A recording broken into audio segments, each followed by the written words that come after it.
ਦੂਜੇ ਪਾਸੇ ਬਿਕਰਮ ਮਜੀਠੀਏ ਦੇ ਆਉਣ ਤੋਂ ਬਾਅਦ ਕੁਝ ਇੱਕ ਖਦਸ਼ੇ ਪ੍ਰਗਟ ਕੀਤੇ ਜਾ ਰਹੇ ਆ ਕਿ ਅਕਾਲੀ ਦਲ ਦੇ ਬਾਦਲ ਪਰਿਵਾਰ ਵਿੱਚ ਵੀ ਸਭ ਅੱਛਾ ਨਹੀਂ ਹੈ।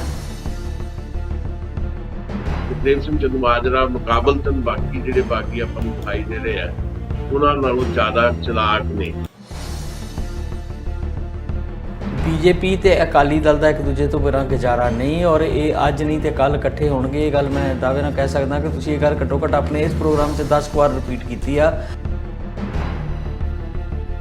ਰਾਜਨੀਤੀ ਦੀ ਹਰੇਕ ਰਣਨੀਤੀ ਤੋਂ ਜਾਣੂ ਕਰਵਾਉਂਦਾ, ਸਿਸਟਮ ਵਿੱਚ ਪਸਰੇ ਭ੍ਰਿਸ਼ਟਾਚਾਰ ਨੂੰ ਉਜਾਗਰ ਕਰਦਾ, ਧਨ ਕੁਬੇਰਾਂ, ਗੈਰ ਸਮਾਜੀ ਤੱਤਾਂ, ਪ੍ਰਸ਼ਾਸਨਿਕ ਅਧਿਕਾਰੀਆਂ ਅਤੇ ਸਿਆਸਤਦਾਨਾਂ ਦੇ ਗੱਠਜੋੜ ਦਾ ਪਰਦਾਫਾਸ਼ ਕਰਦਾ, ਤੱਥਾਂ ਸਹਿਤ ਸਹੀ ਅਤੇ ਸਟੀਕ ਵਿਸ਼ਲੇਸ਼ਣ ਪੇਸ਼ ਕਰਦਾ। ਇਹ ਹੈ ਟੀਵੀ ਪੰਜਾਬੀ ਦੁਨੀਆ, ਆਪਣੀ ਬੋਲੀ ਆਪਣਾ ਮਾਣ। ਤੁਸੀਂ ਵੇਖ ਰਹੇ ਹੋ ਟੀਵੀ ਪੰਜਾਬੀ ਦੁਨੀਆ ਪ੍ਰਾਈਮ ਟਾਈਮ ਸ਼ੋਅ ਲੈ ਕੇ ਅਸੀਂ ਤੁਹਾਡੀ ਸੇਵਾ 'ਚ ਹੋ ਗਏ ਜੀ ਹਾਜ਼ਰ। ਟੋਰਾਂਟੋ ਸਟੂਡੀਓ ਤੋਂ ਮੈਂ ਹਰਜੀਤ ਸਿੰਘ ਗਿੱਲ ਤੇ ਮੇਰੇ ਨਾਲ ਚੰਡੀਗੜ੍ਹ ਵਾਲੇ ਸਟੂਡੀਓ ਤੋਂ ਜੁੜ ਗਏ ਨੇ ਸੁਸ਼ੀਲ ਦਸਾਂਝ ਜੀ। ਆਪਣੇ ਦਰਸ਼ਕਾਂ ਦੇ ਨਾਲ ਸੁਸ਼ੀਲ ਦਸਾਂਝ ਦਾ ਵੀ ਕਰਦੇ ਹਾਂ ਸਵਾਗਤ ਜੀ। ਆਇਆਂ ਨੂੰ ਜੀ, ਸਤਿ ਸ੍ਰੀ ਅਕਾਲ। ਬਹੁਤ ਮਿਹਰਬਾਨੀ, ਬਹੁਤ ਸ਼ੁਕਰੀਆ ਹਰਜੀਤ ਗਿੱਲ ਜੀ ਤੇ ਟੀਵੀ ਪੰਜਾਬੀ ਦੁਨੀਆ ਦੇ ਸਾਰੇ ਦਰਸ਼ਕਾਂ ਦਾ ਵੀ ਚੰਡੀਗੜ੍ਹ ਸਟੂਡੀਓ ਤੋਂ ਸਵਾਗਤ ਹੈ ਜੀ। ਪਿਆਰ ਭਰੀ ਸਤਿ ਸ੍ਰੀ ਅਕਾਲ, ਆਦਾਬ ਤੇ ਨਮਸਕਾਰ ਜੀ। ਹਰਜੀਤ ਦਸਾਂਝ ਸਾਹਿਬ, ਅਸੀਂ ਕਾਫੀ ਗੱਲ ਕੀਤੀ ਆ ਪਹਿਲੇ ਪ੍ਰੋਗਰਾਮ 'ਚ ਅਕਾਲੀ ਰਾਜਨੀਤੀ ਤੇ ਮੈਂ ਫਿਰ ਇੱਥੇ ਗੱਲ ਸ਼ੁਰੂ ਕਰਨੀ ਚਾਹੁੰਦਾ। ਅਸੀਂ ਬਹੁਤਾ ਚੱਲ ਗਏ ਫਿਲੋਸਫੀਕਲ ਪਾਸੇ ਕਿ ਕੀ ਅਕਾਲੀ ਦਲ ਸੀਗਾ, ਕੀ ਅਕਾਲੀ ਦਲ ਨੂੰ ਹੋ ਗਿਆ, ਪਰ ਅਕਾਲੀ ਦਲ ਦੀ ਮੌਜੂਦਾ ਸਥਿਤੀ ਤੇ ਤੁਹਾਡੇ ਨਾਲ 2-4 ਗੱਲਾਂ ਮੈਂ ਕਰਨੀਆਂ ਚਾਹੁੰਦਾ। ਬਿਕਰਮਜੀਤ ਮਜੀਠੀਆ ਦੇ ਆਉਣ ਤੋਂ ਬਾਅਦ ਕਾਫੀ ਚੀਜ਼ਾਂ ਸਾਹਮਣੇ ਆ ਰਹੀਆਂ ਨੇ। ਜੇ ਆਪਾਂ ਇਹ ਗੱਲਾਂ ਤੇ ਕਰ ਲਈਆਂ ਕਿ ਜਗਮੀਤ ਬਰਾੜ ਨੂੰ ਕੱਢਣ ਦੇ ਰੌਹ 'ਚ ਆ, ਤੇ ਕਦੀ ਆਪਾਂ ਦੇਖਦੇ ਹਾਂ ਕਿ ਸਾਰਾ ਅਕਾਲੀ ਦਲ ਦਾ ਢਾਂਚਾ ਭੰਗ ਹੋਇਆ ਪਿਆ, ਕਦੀ ਬਲਾਕ ਪ੍ਰਧਾਨ ਫਿਰ ਜਾਗ ਪੈਂਦੇ ਆ ਤੇ ਕਦੀ ਜ਼ਿਲ੍ਹਾ ਪ੍ਰਧਾਨ। ਅੱਜ ਵਿਰਸਾ ਸਿੰਘ ਵਲਟੋਹਾ ਦੀ ਕਾਫੀ ਸਟੇਟਮੈਂਟ ਜਿਹੜੀ ਆ ਉਹ ਹਾਈਲਾਈਟ ਹੋ ਰਹੀ ਆ ਕਿ ਉਹਨਾਂ ਨੇ ਕਿਹਾ ਕਿ ਸੁਖਬੀਰ ਬਾਦਲ ਅਕਾਲੀ ਦਲ ਦੇ ਪ੍ਰਧਾਨ ਹਨ ਤੇ ਰਹਿਣਗੇ, ਤੇ ਜਿਹੜੇ ਬਾਗੀ ਆ ਉਹਨਾਂ ਨੂੰ ਦਬਾਉਣ ਲਈ ਪੂਰਾ ਯਤਨ ਕੀਤਾ ਜਾ ਰਿਹਾ। ਦੂਜੇ ਪਾਸੇ ਬਿਕਰਮ ਮਜੀਠੀਏ ਦੇ ਆਉਣ ਤੋਂ ਬਾਅਦ ਕੁਝ ਇੱਕ ਖਦਸ਼ੇ ਪ੍ਰਗਟ ਕੀਤੇ ਜਾ ਰਹੇ ਆ ਕਿ ਅਕਾਲੀ ਦਲ ਦੇ ਬਾਦਲ ਪਰਿਵਾਰ ਵਿੱਚ ਵੀ ਸਭ ਅੱਛਾ ਨਹੀਂ ਆ। ਕਿਤੇ ਨਾ ਕਿਤੇ ਇੱਦਾਂ ਲੱਗਿਆ ਕਿ ਸੁਖਬੀਰ ਬਾਦਲ ਹੋਰਾਂ ਨੇ ਉਸ ਤਰੀਕੇ ਨਾਲ ਉਹਨਾਂ ਨੂੰ ਵੈਲਕਮ ਨਹੀਂ ਕੀਤਾ। ਹਾਲਾਂਕਿ ਉਹਨਾਂ ਦਾ ਬੜਾ ਨੇੜੇ ਦਾ ਰਿਸ਼ਤਾ ਆ, ਹਰਸਿਮਰਤ ਦੇ ਭਰਾ ਨੇ, ਤੇ ਹਰਸਿਮਰਤ ਕੌਰ ਵੀ ਜਾਂਦੇ ਆ ਰੱਖੜੀ ਲਈ ਤੇ ਉਹ ਸ਼ੁਕਰੀਆ ਸਾਰੀਆਂ ਭੈਣਾਂ ਦਾ ਅਦਾ ਕਰਦੇ ਆ ਤੇ ਬਾਅਦ 'ਚ ਕਹਿੰਦੇ ਮੇਰੀ ਭੈਣ ਨਾ ਗੁੱਸੇ ਹੋ ਜੇ, ਮੈਂ ਇਹਨਾਂ ਦਾ ਵੀ ਸ਼ੁਕਰੀਆ ਕਰਦਾ ਵੀ ਇਹ ਰੱਖੜੀ ਬੰਨਣ ਆਏ ਆ। ਕਿਤੇ ਨਾ ਕਿਤੇ ਉਹ ਚੱਕਰ ਤੇ ਨਹੀਂ ਜਿਹੜਾ ਆਦੇਸ਼ ਪ੍ਰਤਾਪ ਤੇ ਉਹ ਸਾਲੇ ਭਨੋਈ ਵਾਲਾ, ਤੇ ਇੱਥੇ ਵੀ ਉਸ ਤਰ੍ਹਾਂ ਦੀ ਕੋਈ ਦਰਾੜ ਤੁਹਾਨੂੰ ਨਜ਼ਰ ਆਉਂਦੀ ਹੋਵੇ। ਸਿਆਸਤ 'ਚ ਕਹਿੰਦੇ ਆ ਨਾ ਕੋਈ ਸਕਾ ਹੁੰਦਾ ਨਹੀਂ, ਤੇ ਹੁਣ ਦੋ ਧੜੇ ਉੱਭਰਦੇ ਦਿਖਦੇ ਹੋਣ। ਇੱਕ ਉਹ ਕਾਡਰ ਜਿਹੜਾ ਮੋਗਾ ਕਨਵੈਨਸ਼ਨ ਤੋਂ ਬਾਅਦ ਅਕਾਲੀਆਂ ਨਾਲ ਜੁੜਿਆ, ਜਿਨ੍ਹਾਂ 'ਚ ਚੀਮਾ ਸਾਹਿਬ ਨੇ, ਭੁੰਦੜੀਰੀ ਨੇ, ਪੁਰਾਣੇ ਬੰਦੇ ਜਾਂ ਕੁਝ ਉਹ ਲੋਕ ਵਿਰਸੇ ਵਲਟੋਏ ਵਰਗੇ, ਤੇ ਕੁਝ ਇੱਕ ਐਸਾ ਕਾਡਰ ਜਿਹੜਾ ਸੂਪੂ ਸੋਈ ਵਾਲਾ ਜਿਹੜਾ ਬਿਕਰਮ ਮਜੀਠੀਏ ਨੂੰ ਆਪਣਾ ਲੀਡਰ ਮੰਨਦਾ। ਕਹਿੰਦੇ ਨਾਰੇ ਵੀ ਲੱਗੇ ਤੇ ਅਕਾਲੀ ਦਲ ਜਿੰਦਾਬਾਦ ਦੇ ਨਹੀਂ ਲੱਗੇ ਜਦੋਂ ਉੱਥੇ, ਤੇ ਨਾ ਹੀ ਕੋਈ ਵੱਡਾ ਲੀਡਰ ਪਹੁੰਚਿਆ। ਇਹਨੂੰ ਲੈ ਕੇ ਕਿਆ ਸਰਾਈਆਂ ਬੜੀਆਂ ਚੱਲ ਰਹੀਆਂ ਨੇ ਕਿ ਸਭ ਅੱਛਾ ਇੱਥੇ ਵੀ ਨਹੀਂ ਲੱਗਦਾ ਕਿਤੇ ਨਾ ਕਿਤੇ। ਤੁਹਾਨੂੰ ਕੀ ਲੱਗ ਰਿਹਾ? ਦੇਖੋ, ਨੰਬਰ ਇੱਕ ਤਾਂ ਇਹ ਹੈ ਕਿ ਬੜੇ ਸਾਫ਼ ਲਫ਼ਜ਼ਾਂ ਦੇ ਵਿੱਚ ਵਿਰਸਾ ਸਿੰਘ ਵਲਟੋਏ ਨੇ ਜਿਹੜੀ ਗੱਲ ਕਹੀ ਆ, ਉਹ ਪਹਿਲਾਂ ਇੱਕ ਮੀਟਿੰਗ ਹੋਈ ਹੈ। ਉਸ ਮੀਟਿੰਗ ਤੋਂ ਬਾਅਦ ਵਿਰਸਾ ਸਿੰਘ ਵਲਟੋਹਾ ਦੀ ਪ੍ਰੈਸ ਕਾਨਫਰੰਸ ਸੀ, ਜਿਹਦੇ 'ਚ ਉਹਨਾਂ ਨੇ ਬੜੇ ਸਾਫ਼ ਲਫ਼ਜ਼ਾਂ 'ਚ ਕਿਹਾ ਵੀ ਸੁਖਬੀਰ ਸਿੰਘ ਬਾਦਲ ਪ੍ਰਧਾਨ ਹੈਗੇ ਆ ਤੇ ਪ੍ਰਧਾਨ ਰਹਿਣਗੇ, ਤੇ ਜਿਹੜੇ ਕੋਈ ਸ਼੍ਰੋਮਣੀ ਅਕਾਲੀ ਦਲ ਦੇ ਖਿਲਾਫ ਕੋਈ ਗੱਲਾਂ ਕਰਦੇ ਲੋਕ ਨੇ ਉਹਨਾਂ ਨੂੰ ਬਖਸ਼ਿਆ ਨਹੀਂ ਜਾਏਗਾ। ਅਨੁਸ਼ਾਸਨ ਜਿਹੜਾ ਆ ਉਹ ਬਕਾਇਦਾ ਕਾਇਮ ਰੱਖਿਆ ਜਾਏਗਾ। ਉਹਨੇ ਇਸ ਗੱਲ ਦੀ ਸੰਕੇਤ ਦੇ ਦਿੱਤੇ ਹੈ ਕਿ ਥੋੜਾ ਸਖਤ ਕਿਸਮ ਦਾ ਜਿਹੜਾ ਰੌਹ ਹੈ ਸ਼੍ਰੋਮਣੀ ਅਕਾਲੀ ਦਲ ਦਾ ਜਾਂ ਸੁਖਬੀਰ ਸਿੰਘ ਬਾਦਲ ਦਾ, ਵੀ ਜਿਹੜੇ ਵੀ ਲੋਕ ਖਾਸ ਤੌਰ ਦੇ ਉੱਤੇ ਤੁਸੀਂ ਜਗਮੀਤ ਬਰਾੜ ਦਾ ਨਾਮ ਵੀ ਲਿਆ ਜਾਂ ਬਾਕੀ ਲੋਕ ਵੀ ਹੈਗੇ ਆ, ਜੇ ਉਹ ਆਪਣੀ ਕੰਟੀਨਿਊਟੀ ਰੱਖਣਗੇ ਇਸੇ ਤਰੀਕੇ ਨਾਲ, ਤੇ ਫਿਰ ਉਹਨਾਂ ਨੂੰ ਪਾਰਟੀ ਦੇ ਵਿੱਚ ਬਹੁਤੀ ਦੇਰ ਤੱਕ ਰੱਖਿਆ ਨਹੀਂ ਜਾ ਸਕਦਾ। ਕੋਈ ਨਾ ਕੋਈ ਅਨੁਸ਼ਾਸਨੀ ਐਕਸ਼ਨ ਉਹਨਾਂ ਤੇ ਹੋਏਗਾ। ਤੇ ਇਹਦਾ ਸੰਕੇਤ ਇਹ ਵੀ ਹੈ ਕਿ ਕੋਈ ਹੋਰ ਵੀ ਜਿਹੜਾ ਕੋਈ ਸੋਚ ਰਿਹਾ ਹੋਵੇ, ਕਿਸੇ ਦੇ ਮਨ 'ਚ ਵੀ ਹੋਵੇ ਵੀ ਸੁਖਬੀਰ ਬਾਦਲ ਦੇ ਖਿਲਾਫ ਜਾਂ ਉਹਦੀ ਪ੍ਰਧਾਨਗੀ ਦੇ ਖਿਲਾਫ ਕੋਈ ਮਾਹੌਲ ਕ੍ਰੀਏਟ ਕਰਨਾ ਹੈ ਆਉਣ ਵਾਲੇ ਸਮੇਂ ਦੇ ਵਿੱਚ, ਇਹ ਉਹਨੂੰ ਵੀ ਚੇਤਾਵਨੀ ਕਿਸਮ ਦੀ ਹੈ। ਜਿੱਥੇ ਤੱਕ ਪਰਿਵਾਰ ਦਾ ਮਾਮਲਾ ਹੈ, ਮੈਂ ਸਮਝਦਾ ਇਹ ਦੇਖੋ ਹੁੰਦਾ, ਇਹ ਜ਼ਰੂਰ ਹੁੰਦਾ ਵੀ ਪਰਿਵਾਰਾਂ ਦੇ ਵਿੱਚ ਵੀ ਜਿਹੜੀ ਜੱਦੋਜਹਿਦ ਚੱਲਦੀ ਰਹਿੰਦੀ ਹੈ ਵੀ ਕਿਹਦੀ ਸਰਦਾਰੀ ਹੋਵੇ। ਬਾਦਲ ਪਰਿਵਾਰ ਦੇ ਵਿੱਚ ਪਹਿਲਾਂ ਵੀ ਇਹ ਸੰਕਟ ਜਿਹੜਾ ਆ ਚੁੱਕਾ ਮਨਪ੍ਰੀਤ ਬਾਦਲ ਦੇ ਰੂਪ ਦੇ ਵਿੱਚ, ਪਰ ਉਸ ਤੋਂ ਬਾਅਦ ਫਿਰ ਤੋਂ ਸਰਕਾਰ ਚ ਆਈ ਸੀ ਸ਼੍ਰੋਮਣੀ ਅਕਾਲੀ ਦਲ ਸਰਦਾਰ ਪ੍ਰਕਾਸ਼ ਸਿੰਘ ਬਾਦਲ। ਉਸ ਬਗਾਵਤ ਦੇ ਬਾਵਜੂਦ ਫਿਰ ਤੋਂ ਪੰਜਾਬ ਦੇ ਮੁੱਖ ਮੰਤਰੀ ਬਣੇ ਸੀ, ਪਰ ਉਹਦੇ ਸਰਕਮਸਟੈਂਸਸ ਜਾਂ ਉਸ ਵੇਲੇ ਦੇ ਹਾਲਾਤ ਬਿਲਕੁਲ ਵੱਖਰੇ ਸੀ। ਤੇ ਹੁਣ ਚਰਚਾ ਜਿੱਦਾਂ ਤੁਸੀਂ ਕਿਹਾ ਕਿ ਜ਼ਰੂਰ ਹੈ ਕਿ ਕਿਧਰੇ ਪਰਿਵਾਰ ਦੇ ਵਿੱਚ ਫੇਰ ਤੋਂ ਕੋਈ ਨਾ ਕੋਈ ਪਟਾਕਾ ਨਾ ਪੈਣ ਵਾਲਾ ਹੋਵੇ, ਤਾਂ ਮੈਂ ਸਮਝਦਾ ਕਿ ਜਿਸ ਤਰ੍ਹਾਂ ਦੇ ਹਾਲਾਤ ਨੇ, ਇਹਨਾਂ ਹਾਲਾਤਾਂ ਦੇ ਚੱਲਦਿਆਂ ਵਿਕਰਮ ਸਿੰਘ ਮਜੀਠੀਆ ਜਿਸ ਸੰਕਟ ਦੇ ਵਿੱਚੋਂ ਗੁਜ਼ਰ ਰਹੇ ਹੈ, ਉਹਨਾਂ ਵਾਸਤੇ ਜੇ ਕੋਈ ਮਨ ਦੇ ਵਿੱਚ ਹੋਵੇ ਵੀ ਏਦਾਂ ਦੀ ਗੱਲ, ਜੇ ਕੋਸ਼ਿਸ਼ ਵੀ ਹੋਵੇ, ਉਹਨਾਂ ਵਾਸਤੇ ਇਹ ਸਮਾਂ ਦਰੁਸਤ ਨਹੀਂ ਹੈ, ਟਾਈਮਿੰਗ ਸਹੀ ਨਹੀਂ ਹੈ। ਇੱਕ ਪਾਸੇ ਉਹ ਇੱਕ ਵੱਡੇ ਕੇਸ ਦੇ ਵਿੱਚ ਫਸੇ ਹੋਏ ਨੇ ਜਿਹਦੇ ਚੋਂ ਹੁਣੀ ਉਹਨਾਂ ਨੂੰ ਜ਼ਮਾਨਤ ਮਿਲੀ ਹੈ, 5.5 ਮਹੀਨੇ 5.5 ਮਹੀਨੇ ਜੇਲ੍ਹ 'ਚ ਰਹਿ ਕੇ ਆਏ ਹੈ, ਤੇ ਇਹ ਕੇਸ ਵੀ ਹਾਲੇ ਲੰਮਾ ਚੱਲਣਾ ਹੈ। ਤੇ ਦੂਜੇ ਪਾਸੇ ਜੇ ਉਹ ਪਾਰਟੀ ਦੇ ਅੰਦਰ ਕੋਈ ਇਸ ਤਰ੍ਹਾਂ ਦਾ ਮਾਹੌਲ ਕ੍ਰੀਏਟ ਕਰਨ ਦੀ ਕੋਸ਼ਿਸ਼ ਕਰਨਗੇ, ਉਹਦੇ 'ਚ ਉਹਨਾਂ ਨੂੰ ਕੋਈ ਬਹੁਤ ਵੱਡੇ ਪੱਧਰ ਤੇ ਸਮਰਥਨ ਨਹੀਂ ਮਿਲਣਾ। ਤੇ ਇਹ ਸਾਰੀਆਂ ਚੀਜ਼ਾਂ ਨੂੰ ਦੇਖਦਿਆਂ ਹੋਇਆ, ਜੇ ਕਿਤੇ, ਮੈਂ ਨਹੀਂ ਕਹਿੰਦਾ ਵੀ ਉਹਨਾਂ ਦੇ ਮਨ 'ਚ ਹੈ, ਜੇ ਕਿਤੇ ਮਨ 'ਚ ਹੋਵੇ ਤਾਂ ਵੀ ਉਹ ਇਸ ਗੱਲ ਨੂੰ ਸ਼ਾਇਦ ਬਲੀਵ ਦੇਣ ਦੀ ਕੋਸ਼ਿਸ਼ ਨਹੀਂ ਕਰਨਗੇ।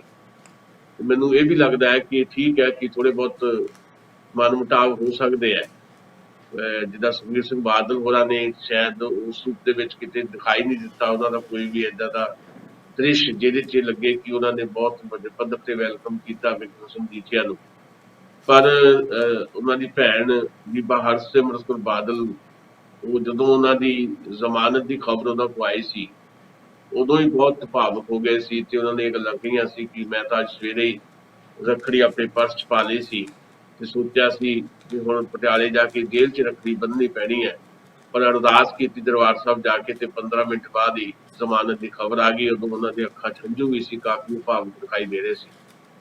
ਤੇ ਬਾਕੀ ਇਹ ਆ ਕਿ ਕਈ ਵਾਰੀ ਇਹ ਲੱਗਦਾ ਹੁੰਦਾ ਵੀ ਹਾਂ ਇਹ ਪਰਿਵਾਰ ਜਿਹੜਾ ਆ ਇਹਦੇ 'ਚ ਕੋਈ ਬਹੁਤ ਠੀਕ ਨਹੀਂ ਚੱਲ ਰਿਹਾ, ਸਿਆਸੀ ਪਰਿਵਾਰਾਂ 'ਚ ਖਾਸ ਤੌਰ 'ਤੇ ਕਈ ਵਾਰੀ ਲੱਗਦਾ ਹੁੰਦਾ, ਪਰ ਕਈ ਵਾਰੀ ਲੱਗਦਾ ਹੀ ਹੁੰਦਾ ਰਿਐਲਿਟੀ ਕੁਝ ਹੋਰ ਹੁੰਦੀ ਹੈ। ਸਗੋਂ ਮੈਨੂੰ ਤਾਂ ਉਲਟ ਲੱਗਦਾ ਹੈ, ਮੈਨੂੰ ਤਾਂ ਇਹ ਲੱਗ ਰਿਹਾ ਕਿ ਅਕਾਲੀ ਵਰਕਰਸ ਜਿਹੜੇ ਹੈ ਤੇ ਜਿਹੜੇ ਆਮ ਬਾਕੀ ਜਿਹੜੇ ਦੇਖ ਰਹੇ ਨੇ ਅਕਾਲੀ ਦਲ ਨੂੰ ਨੀਚ ਨਾਲ, ਉਹਨਾਂ ਨੂੰ ਇਹ ਫੀਲਿੰਗ ਆ ਰਹੀ ਹੈ ਕਿ ਵਿਕਰਮ ਸਿੰਘ ਮਜੀਠੀਆ ਦੇ ਬਾਹਰ ਆਉਣ ਤੋਂ ਬਾਅਦ ਜਿਹੜੇ ਸੁਖਬੀਰ ਸਿੰਘ ਬਾਦਲ ਇਕੱਲੇ ਪੈ ਗਏ ਸੀ, ਉਹ ਸਗੋਂ ਹੁਣ ਕਾਫੀ ਮਜ਼ਬੂਤ ਸਥਿਤੀ 'ਚ ਆ ਸਕਦੇ ਹੈ ਤੇ ਇੱਕ ਮੈਸੇਜ ਕਨਵੇ ਸਾਂਝੇ ਤੌਰ ਤੇ ਕਰ ਸਕਦੇ ਹੈ ਵਿਕਰਮ ਸਿੰਘ ਮਜੀਠੀਆ ਤੇ ਸੁਖਬੀਰ ਬਾਦਲ ਵੀ ਅਕਾਲੀ ਦਲ ਨੂੰ ਜਿਵੇਂ ਉਹ ਚਲਾਉਣਾ ਚਾਹੁਣਗੇ ਉਦਾਂ ਹੀ ਅਕਾਲੀ ਦਲ ਚੱਲੇਗਾ। ਸਗੋਂ ਮੈਨੂੰ ਤਾਂ ਲੱਗਦਾ ਹੈ ਇਸ ਪਾਸੇ ਵੱਲ ਨੂੰ ਅਕਾਲੀ ਦਲ ਜਾਏਗਾ। ਤੁਹਾਡੀ ਭੇਜੀ ਖਬਰ ਚੋਂ ਹੀ ਮੈਂ ਇੱਕ ਲਾਈਨ ਤੁਹਾਡੇ ਨਾਲ ਸਾਂਝੀ ਕਰਦਾ। ਤੁਸੀਂ ਮੈਨੂੰ ਭੇਜਿਆ ਹੈ ਕਿ ਜੇਲ੍ਹ ਚੋਂ ਰਿਹਾ ਹੋ ਕੇ ਚੰਡੀਗੜ੍ਹ ਪਹੁੰਚੇ ਮਜੀਠੀਆ, ਦੋਵੇਂ ਪੁੱਤਰ ਪਿਓ ਨਾਲ ਉਲਝੇ। ਇਹ ਮੇਰੀ ਜੁਮਲਾ ਸਮਝ ਨਹੀਂ ਆਇਆ ਕਿਹੜੇ ਕਿਤੇ ਗਲਤੀ ਨਾ ਨਹੀਂ ਗਲਤੀ ਨਾ ਕਿਤੇ ਉਹ ਅਸਲ 'ਚ ਗਲਤ ਟ੍ਰਾਂਸਲੇਸ਼ਨ ਦਾ ਮਾਮਲਾ ਹੋਣਾ, ਕਿਉਂਕਿ ਮੈਂ ਕਈ ਵਾਰੀ ਕਾਹਲੀ ਦੇ ਵਿੱਚ ਭੇਜ ਦਿੰਦਾ, ਧਿਆਨ ਨਹੀਂ ਰਹਿੰਦਾ। ਅਸਲ 'ਚ ਦੋਵੇਂ ਬੱਚੇ ਵਿਕਰਮ ਸਿੰਘ ਮਜੀਠੀਆ ਦੇ, ਉਹ ਲਿਪਟੇ ਸ਼ਬਦ ਹੋਣਾ ਜਿਹੜਾ ਉਹਦੇ ਆ ਗਿਆ, ਪਿਓ ਦੇ ਨਾਲ ਲਿਪਟੇ, ਹਨਾ ਜੀ, ਭਾਵੁਕ ਹੋ ਕੇ ਮਤਲਬ ਬੱਚੇ ਮਿਲੇ ਜਿਹੜੇ ਦੋਨੋਂ ਬੱਚੇ ਇਹਦੇ ਵਿਕਰਮ ਸਿੰਘ ਮਜੀਠੀਆ ਦੇ, ਤੇ ਬੜੇ ਭਾਵੁਕ ਹੋ ਕੇ ਉਹ ਥੋੜਾ ਜਿਹਾ ਰੋਣ ਵੀ ਲੱਗ ਪਏ ਤੇ ਉਹਨਾਂ ਨੂੰ ਕਿਹਾ ਵੀ ਵਿਕਰਮ ਸਿੰਘ ਮਜੀਠੀਆ ਨੇ ਵੀ ਸ਼ੇਰਾਂ ਦੇ ਪੁੱਤ ਏਦਾਂ ਥੋੜ੍ਹਾ ਕਰਦੇ ਹੁੰਦੇ, ਤੁਸੀਂ ਚਿੰਤਾ ਨਾ ਕਰੋ, ਕੋਈ ਗੱਲ। ਉਹ ਥੋੜਾ ਜਿਹਾ ਕਿਤੇ ਗਲਤੀ ਨਾਲ ਭੇਜਿਆ ਗਿਆ ਤੁਹਾਨੂੰ, ਤੇ ਉਹ ਤਾਂ ਥੋੜੀ ਤੁਹਾਨੂੰ ਲੱਗਾ। ਮੈਂ ਇਸੇ ਕਰਕੇ ਦੀ ਵਿਆਖਿਆ ਚਾਹੁੰਦਾ ਸੀ ਕਿ ਕਿਹੜੇ ਪੁੱਤਰ ਜਿਹੜੇ ਪਿਓ ਨਾਲ ਉਲਝ ਗਏ, ਮੈਨੂੰ ਇਹ ਸਮਝ ਨਹੀਂ ਲੱਗੀ। ਅੱਛਾ, ਦੂਜੇ ਪਾਸੇ ਜਿਹੜਾ ਮੀਡੀਆ ਆ ਉਹ ਤਾਂ ਵਾਕਿਆ ਇਹ ਚੀਜ਼ ਬੜੀ ਕਰ ਰਿਹਾ, ਮੈਨੂੰ ਵੀ ਇਦਾਂ ਲੱਗ ਰਿਹਾ ਕਿਤੇ ਨਾ ਕਿਤੇ। ਤੁਸੀਂ ਕਹਿ ਰਹੇ ਹੋ ਕਿ ਉਹਨੂੰ ਤਾਕਤ ਮਿਲੀ ਆ, ਤਾਕਤ ਦੇ ਨਾਲ ਨਾਲ ਜਿਹੜੀਆਂ ਗਤੀਵਿਧੀਆਂ ਸਿਆਸੀ ਸ਼ੁਰੂ ਹੋ ਗਈਆਂ, ਜਿੱਦਾਂ ਜੇ ਵਿਰਸਾ ਸਿੰਘ ਵਾਲੀਆ ਤੋਂ ਪਹਿਲਾਂ ਜਿਹੜੀ ਮੌੜ ਮੰਡੀ ਵਾਲੀ ਘਟਨਾ ਹੋਈ ਸੀ ਕਿ ਇੱਕ ਬਲਾਕ ਪ੍ਰਧਾਨ ਆਉਂਦਾ ਹੈ ਤੇ ਉਹ ਕਹਿੰਦੇ ਆ ਜਗਮੀਤ ਬਰਾੜ ਨੂੰ ਕੱਢਿਆ ਜਾਵੇ ਕਿਉਂਕਿ ਉੱਥੋਂ ਚੋਣ ਲੜੇ ਸੀਗੇ, ਤੇ ਜਗਮੀਤ ਬਰਾੜ ਕਿਹਾ ਜਾਂਦਾ ਹੈ ਕਿ ਵਿਕਰਮ ਮਜੀਠੀਆ ਦੀ ਪਸੰਦ ਦੇ ਲੀਡਰ ਨੇ, ਉਹਨਾਂ ਨੂੰ ਦੁਬਾਰਾ ਲਿਆਉਣ 'ਚ ਉਹਨਾਂ ਦਾ ਜ਼ਿਆਦਾ ਯੋਗਦਾਨ ਸੀਗਾ। ਹਾਲਾਂਕਿ ਸੁਖਬੀਰ ਬਾਦਲ ਸ਼ਾਇਦ ਬਹੁਤਾ ਨਹੀਂ ਸੀ ਚਾਹੁੰਦੇ ਉਹਨਾਂ ਨੂੰ, ਕਿਉਂਕਿ ਉਹਨਾਂ ਦਾ ਪੁਰਾਣਾ ਇਤਿਹਾਸ ਇੱਦਾਂ ਦਾ ਸੀਗਾ। ਤੇ ਦੂਜੇ ਪਾਸੇ ਕਿਸੇ ਵੀ ਜਿਹੜੇ ਵਿਰੋਧ ਸੁਰ ਸੀਗੇ, ਸਣੇ ਜਗਮੀਤ ਬਰਾੜ ਅਯਾਲੀ ਸਾਹਿਬ, ਕਿਸੇ ਦਾ ਕੋਈ ਬਿਆਨ ਨਹੀਂ ਆਇਆ। ਚੰਦੂ ਮਾਜਰਾ ਦਾ ਬਿਆਨ ਜ਼ਰੂਰ ਕੱਲ੍ਹ ਇੱਕ ਆਇਆ ਸੀਗਾ ਕਿ ਜਿਹੜੀਆਂ ਅਸੀਂ ਅਕਾਲੀ ਦਲ ਨੂੰ ਬਚਾਉਣ ਲਈ ਕਾਰਵਾਈਆਂ ਕਰ ਰਹੇ ਹਾਂ ਇਹਨੂੰ ਬਗਾਵਤ ਨਾ ਸਮਝਿਆ ਜਾਵੇ। ਇਹ ਸੁਜੈਸ਼ਨ ਨੇ ਇਕੱਠੇ ਹੋ ਕੇ ਅਕਾਲੀ ਆਪਸ 'ਚ ਮਿਲ ਬੈਠ ਕੇ ਕਰ ਰਹੇ ਨੇ, ਜਿਹੜੀ ਰਵੀਕਰਨ ਕਾਹਲੋਂ ਦੇ ਘਰ ਮੀਟਿੰਗ ਹੋਈ ਦੱਸੀ ਗਈ ਆ ਪਿਛਲੇ ਦਿਨੀ। ਸੋ ਇਹ ਸਾਰਾ ਕੁਝ ਜੋ ਚੱਲ ਰਿਹਾ ਇਹ ਤੇ ਜਿਹੜੇ ਸੰਕੇਤ ਹੈ, ਜਿਹੜੀ ਇਹਦੀਆਂ ਕਨਸੋਆਂ ਬਾਹਰ ਆ ਰਹੀਆਂ ਹੋਣਗੀਆਂ, ਉਹਨਾਂ ਨੂੰ ਲੈ ਕੇ ਅੰਦਾਜ਼ੇ ਤੇ ਕੁਝ ਲੱਗ ਹੀ ਰਹੇ ਹੋਣਗੇ ਨਾ ਕਿ ਇਹ ਜਿਹੜੇ ਸਾਲਾ ਭਣੋਈਆ ਇਕੱਠੇ ਹੋ ਕੇ ਕੋਈ ਟੀਮ ਵਾਂਗੂ ਕੰਮ ਕਰਨਗੇ। ਸਾਲਾ ਭਣੋਈਆ ਵਾਲਾ ਰਿਸ਼ਤਾ ਤੇ ਦੇਸ਼ ਪ੍ਰਤਾਪ ਵਾਲੇ ਨੇ ਵੀ ਆ, ਪਰ ਉਹਨੂੰ ਤਾਂ ਹਮੇਸ਼ਾ ਜਿਹੜਾ ਉਹ ਦੂਰੀ ਬਣਾ ਕੇ ਰੱਖੀ, ਭਾਵੇਂ ਮੰਤਰੀ ਦਾ ਪਦ ਲੈਣ ਲਈ ਉਹ ਪਿੱਛੇ ਕਦੀ ਵੀ ਨਹੀਂ ਹਟੇ, ਪਰ ਨਾਲ ਦੀ ਨਾਲ ਪਰਿਵਾਰ ਤੋਂ ਦੂਰੀ ਉਹਨਾਂ ਦੀ ਨਜ਼ਰ ਆਉਂਦੀ ਰਹੀ ਸਾਨੂੰ। ਦੇਖੋ, ਬਿਕਰਮ ਸਿੰਘ ਮਜੀਠੀਆ ਨੂੰ ਜ਼ਿਆਦਾ ਵੇਟ ਮਿਲਿਆ ਸ਼੍ਰੋਮਣੀ ਅਕਾਲੀ ਦਲ ਦੇ ਵਿੱਚ ਆਦੇਸ਼ ਪ੍ਰਤਾਪ ਕੈਰੋਂ ਦੇ ਮੁਕਾਬਲੇ, ਤੇ ਉਹਦੇ ਕੁਝ ਖਾਸ ਹਾਲਾਤ ਹੋ ਸਕਦੇ ਆ। ਬੀਬਾ ਹਰਸਿਮਰਤ ਕੌਰ ਬਾਦਲ ਦਾ ਉਹਦੇ ਚ ਦਖਲ ਹੋ ਸਕਦਾ ਵੱਡੇ ਪੱਧਰ ਦੇ ਉੱਤੇ। ਤੇ ਦੂਜੀ ਗੱਲ ਇਹ ਆ ਕਿ ਬਿਕਰਮ ਸਿੰਘ ਮਜੀਠੀਆ ਜਿਹੜੇ ਆ ਉਮਰ ਦੇ ਲਿਹਾਜ਼ ਦੇ ਨਾਲ ਵੀ ਕਾਫੀ ਯੰਗ ਰਹੇ ਆਦੇਸ਼ ਪ੍ਰਤਾਪ ਸਿੰਘ ਕੈਰੋਂ ਦੇ ਮੁਕਾਬਲੇ, ਤੇ ਕਾਫੀ ਐਕਟਿਵ ਵੀ ਰਹੇ, ਤੇ ਉਹਨਾਂ ਦਾ ਸਟਾਈਲ ਜਾਂ ਸ਼ੈਲੀ ਜਾਂ ਬੋਡੀ ਲੈਂਗੁਏਜ ਜਿਹੜੀ ਆ ਉਹ ਵੀ ਕਾਫੀ ਹਮਲਾਵਰ ਰਹੀ ਹੈ। ਤੇ ਉਹ ਫਿਰ ਯੂਥ ਦੇ ਵਿੱਚ ਵੀ ਕਾਫੀ ਜ਼ਿਆਦਾ ਉਹਨਾਂ ਨੇ ਵਰਕ ਕੀਤਾ ਜਿਵੇਂ ਵੀ ਕੀਤਾ, ਤੇ ਉਹਨਾਂ ਤੇ ਚਲੋ ਇਸ ਕਰਕੇ ਬਹੁਤ ਸਾਰੇ ਇੱਦਾਂ ਦੇ ਇਲਜ਼ਾਮ ਵੀ ਰਹੇ, ਜਿਹਨਾਂ ਕਰਕੇ ਅੱਜ ਉਹ ਜੇਲ੍ਹ 'ਚ ਵੀ ਉਹਨਾਂ ਨੂੰ ਜਾਣਾ ਪਿਆ, ਯਾਨੀ 5.5 ਮਹੀਨੇ ਦੀ ਜੇਲ੍ਹ ਕੱਟੀ ਉਹਨਾਂ ਨੇ ਹਵਾਲਾਤੀ ਦੇ ਰੂਪ ਦੇ ਵਿੱਚ। ਤੇ ਪਰ ਮੈਨੂੰ ਇਹ ਲੱਗਦਾ ਹੈ ਕਿ ਜਿਸ ਕਿਸਮ ਦਾ ਜਿਹੜਾ ਸ਼੍ਰੋਮਣੀ ਅਕਾਲੀ ਦਲ ਦਾ ਹੁਣ ਇਸ ਵੇਲੇ ਦਾ ਜਿਹੜਾ ਦ੍ਰਿਸ਼ ਸਾਨੂੰ ਦਿਖਾਈ ਦੇ ਰਿਹਾ, ਉਹਦੇ 'ਚ ਕਿਸੇ ਵੀ ਤਰ੍ਹਾਂ ਜਿਹੜਾ ਆ ਬਿਕਰਮ ਸਿੰਘ ਮਜੀਠੀਆ ਕੋਈ ਇਸ ਤਰ੍ਹਾਂ ਦਾ ਕਦਮ ਨਹੀਂ ਪੁੱਟਣਗੇ ਜਿਹੜਾ ਉਹਨਾਂ ਲਈ ਆਤਮਘਾਤੀ, ਸਿਆਸੀ ਤੌਰ ਦੇ ਉੱਤੇ ਆਤਮਘਾਤੀ ਹੋਵੇ। ਬਾਕੀ ਜਗਮੀਤ ਸਿੰਘ ਬਰਾੜ ਦਾ ਉਹਨਾਂ ਦੇ ਨੇੜੇ ਹੋਣਾ ਇਹ ਕੋਈ ਬਹੁਤੀ ਵੱਡੀ ਗੱਲ ਨਹੀਂ ਹੈ। ਇੱਥੇ 40-40, 50-50 ਸਾਲ ਦੀਆਂ ਨੇੜਤਾਵਾਂ ਜਿਹੜੀਆਂ ਆ ਉਹ ਜਿਹੜੀਆਂ ਕੁਛ ਨਹੀਂ ਬਦਲ ਜਾਂਦੀਆਂ, ਕੁਝ ਨਹੀਂ ਪਤਾ ਲੱਗਦਾ। ਕਿ ਜਗਮੀਤ ਬਰਾੜ ਕੋਈ ਏਦਾਂ ਨਹੀਂ ਹੈ, ਕੋਈ ਬਹੁਤ ਦੋਸਤੀ ਰਹੀ ਹੈ ਬਿਕਰਮ ਸਿੰਘ ਮਜੀਠੀਆ ਦੀ। ਉਹਨਾਂ ਨੇ ਇਹ ਜ਼ਰੂਰ ਇਹ ਸਿਫਾਰਿਸ਼ ਕੀਤੀ ਹੋਏਗੀ ਉਦੋਂ ਵੀ ਚਲੋ ਅਕਾਲੀ ਦਲ ਨੂੰ ਤਕੜਾ ਕਰਦੇ ਆ, ਇੱਕ ਵੱਡਾ ਲੀਡਰ ਕਾਂਗਰਸ ਦਾ ਰਿਹਾ, ਉਹਨੂੰ ਲੈ ਕੇ ਆਉਂਦੇ ਆ ਤੇ ਕਾਂਗਰਸ ਨੂੰ ਝਟਕਾ ਲੱਗੂਗਾ। ਪਰ ਉਹਨਾਂ ਨੂੰ ਇਹ ਵੀ ਪਤਾ ਹੈ ਕਿ ਸਰਦਾਰ ਜਗਮੀਤ ਸਿੰਘ ਬਰਾੜ ਜਿਹੜੇ ਆ ਉਹ ਕਦੇ ਵੀ ਜਿਹੜੇ ਆ ਉਹ ਇਸ ਢੰਗ ਨਾਲ ਨਹੀਂ ਰਹੇ ਜਿਹਦੇ 'ਚ ਕੋਈ ਅਨੁਸ਼ਾਸਨ ਕਿਸਮ ਦਾ ਜਿਹੜਾ ਕਿਸੇ ਪਾਰਟੀ 'ਚ ਰਹਿਣਾ ਹੋਵੇ ਤਾਂ ਅਨੁਸ਼ਾਸਨ ਜਿਹੜਾ ਚਾਹੀਦਾ ਉਹਨੂੰ ਕਦੇ ਉਹਨਾਂ ਨੇ ਫਾਲੋ ਕੀਤਾ ਹੋਵੇ। ਪ੍ਰੇਮ ਸਿੰਘ ਚੰਦੂਮਾਜਰਾ ਦਾ ਬਿਆਨ ਜਿਹੜਾ ਉਹ ਆਪਣੀ ਥਾਂ ਤੇ ਠੀਕ ਹੈ ਵੀ ਅਸੀਂ ਤਾਂ ਸੁਝਾਅ ਦੇ ਰਹੇ ਹਾਂ, ਤੇ ਪ੍ਰੇਮ ਸਿੰਘ ਚੰਦੂਮਾਜਰਾ ਮੁਕਾਬਲਤਨ ਬਾਕੀ ਜਿਹੜੇ ਬਾਗੀ ਆਪਾਂ ਨੂੰ ਦਿਖਾਈ ਦੇ ਰਹੇ ਆ ਉਹਨਾਂ ਨਾਲੋਂ ਜ਼ਿਆਦਾ ਚਲਾਕ ਨੇ। ਉਹਨਾਂ ਨੇ ਇਹ ਸਾਰੀਆਂ ਚੀਜ਼ਾਂ ਪਹਿਲਾਂ ਦੇਖੀਆਂ ਹੋਈਆਂ ਨੇ, ਸਿਆਸੀ ਤੌਰ ਦੇ ਉੱਤੇ ਉਹਨਾਂ ਨੂੰ ਸਾਰੀਆਂ ਚੀਜ਼ਾਂ ਦੀ ਕਈ ਵਾਰੀ ਲੱਗਦਾ ਹੁੰਦਾ ਵੀ ਸ਼ਾਇਦ ਉਹ ਕੋਈ ਬਾਗੀ ਰੌਂਚ ਹੈ, ਪਰ ਉਹਨਾਂ ਨੂੰ ਸਮਝ ਵੀ ਹੈ ਵੀ ਉਹਨਾਂ ਨੇ ਇਹ ਸਾਰਾ ਦੌਰ ਪਹਿਲਾਂ ਵੀ ਹਟਾਇਆ ਹੋਇਆ। ਉਹਨਾਂ ਨੂੰ ਪਤਾ ਹੈ ਕਿ ਇਸ ਤੋਂ ਵੱਡੀ ਬਗਾਵਤ ਤਾਂ ਕੀ ਹੋ ਸਕਦੀ ਹੈ ਜਿਹੜੀ ਬਗਾਵਤ ਜਥੇਦਾਰ ਗੁਰਚਰਨ ਸਿੰਘ ਟੌਹੜਾ ਨੇ ਕੀਤੀ ਜਦੋਂ ਪ੍ਰੇਮ ਸਿੰਘ ਚੰਦੂਮਾਜਰਾ ਉਹਨਾਂ ਦੇ ਨਾਲ ਸੀ। ਜਥੇਦਾਰ ਟੌਹੜਾ ਵਰਗੀ ਸ਼ਖਸੀਅਤ ਦਾ ਬਾਗੀ ਹੋਣਾ ਅਕਾਲੀ ਦਲ 'ਚ ਤੇ ਉਹਨਾਂ ਦਾ ਜਾਣਾ ਵੱਖਰਾ ਸਰਵਿੰਦ ਅਕਾਲੀ ਦਲ ਬਣਾਉਣਾ, ਉਹ ਸਾਰੇ ਐਕਸਪੀਰੀਅੰਸ, ਉਹ ਸਾਰੇ ਤਜਰਬੇ ਜਿਹੜੇ ਆ ਪ੍ਰੇਮ ਸਿੰਘ ਚੰਦੂਮਾਜਰਾ ਦੇ ਹਟਾਏ ਹੋਏ ਆ। ਤੇ ਉਹਨੂੰ ਪਤਾ ਹੈ ਕਿ ਉਦੋਂ ਕੁਝ ਨਹੀਂ ਸੀ ਬਣ ਸਕਿਆ, ਤੇ ਹੁਣ ਜਿਹੜਾ ਵਿਰੋਧ ਕਰਨ ਵਾਲੇ ਲੋਕਾਂ ਦੇ ਪਿੱਛੇ ਵੀ ਕੋਈ ਬਹੁਤ ਵੱਡੀ ਤਾਕਤ ਨਹੀਂ ਹੈ, ਤਾਂ ਹੁਣ ਇਹਦਾ ਕੀ ਬਣਨਾ। ਇਸ ਕਰਕੇ ਬੜੇ ਡਿਪਲੋਮੈਟ ਵੀ ਨੇ, ਤੇ ਜੇ ਕਿਸੇ ਦੇ ਖਿਲਾਫ ਐਕਸ਼ਨ ਹੋਏਗਾ ਸ਼੍ਰੋਮਣੀ ਅਕਾਲੀ ਦਲ ਦੇ ਵਿੱਚ ਤੇ ਉਹ ਜਗਮੀਤ ਬਰਾੜ ਹੋ ਸਕਦੇ ਆ, ਇੱਕ ਦੋ ਹੋਰ ਹੋ ਸਕਦੇ ਆ, ਪਰ ਉਹ ਪ੍ਰੇਮ ਸਿੰਘ ਚੰਦੂਮਾਜਰਾ ਸ਼ਾਇਦ ਨਹੀਂ ਹੋ ਸਕਦੇ, ਕਿਉਂਕਿ ਉਹ ਡਿਪਲੋਮੈਟਿਕ ਲੈਵਲ ਦੇ ਉੱਤੇ ਉਹ ਸਾਰੀਆਂ ਚੀਜ਼ਾਂ ਨੂੰ ਰੀਮੈਨੇਜ ਵੀ ਕਰ ਦਿੰਦੇ ਆ ਪ੍ਰੇਮ ਸਿੰਘ ਚੰਦੂਮਾਜਰਾ। ਤੇ ਬਾਕੀ ਦੇਖਦੇ ਆ, ਮੈਨੂੰ ਤਾਂ ਲੱਗਦਾ ਵੀ ਕੋਈ ਏਦਾਂ ਦਾ ਕੋਈ ਵੱਡਾ ਸੰਕਟ ਅਕਾਲੀ ਦਲ ਨੂੰ ਨਹੀਂ ਹੋਣਾ, ਵੀ ਕੋਈ ਬਹੁਤ ਵੱਡੇ ਪੱਧਰ ਤੇ ਕੋਈ ਭੱਜ ਹੋ ਸਕਦੀ ਹੈ ਵੀ ਜਿੱਦਾਂ ਦੋ ਫਾੜ ਹੋਣ ਵਾਲੀ ਗੱਲ ਜਿਹੜੀ ਹੈ ਕੋਈ ਪਾਰਟੀ ਦੀ ਹੁੰਦੀ ਹੈ, ਏਦਾਂ ਦੀ ਸੰਭਾਵਨਾ ਮੇਰੀ ਨਜ਼ਰ 'ਚ ਤਾਂ ਨਹੀਂ ਹੈ।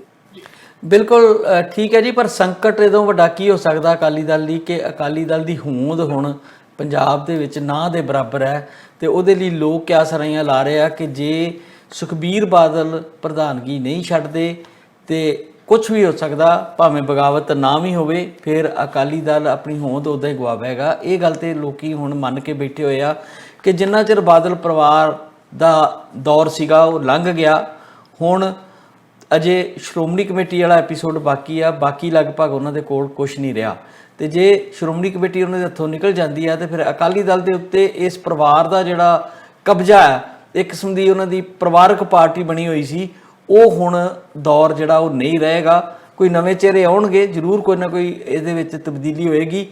ਪਰ ਇਹ ਸਮੇਂ ਦੀ ਨਜਾਕਤ ਨੂੰ ਪੜ੍ਹਨਾ ਸਾਡੇ ਤੋਂ ਜ਼ਿਆਦਾ ਸਿਆਸਤਦਾਨਾਂ ਨੂੰ ਪਤਾ ਹੁੰਦਾ। ਦੇਖਦੇ ਆ ਉਹ ਪੜ੍ਹ ਪਾਉਂਦੇ ਆ ਕਿ ਨਹੀਂ ਪੜ੍ਹ ਪਾਉਂਦੇ।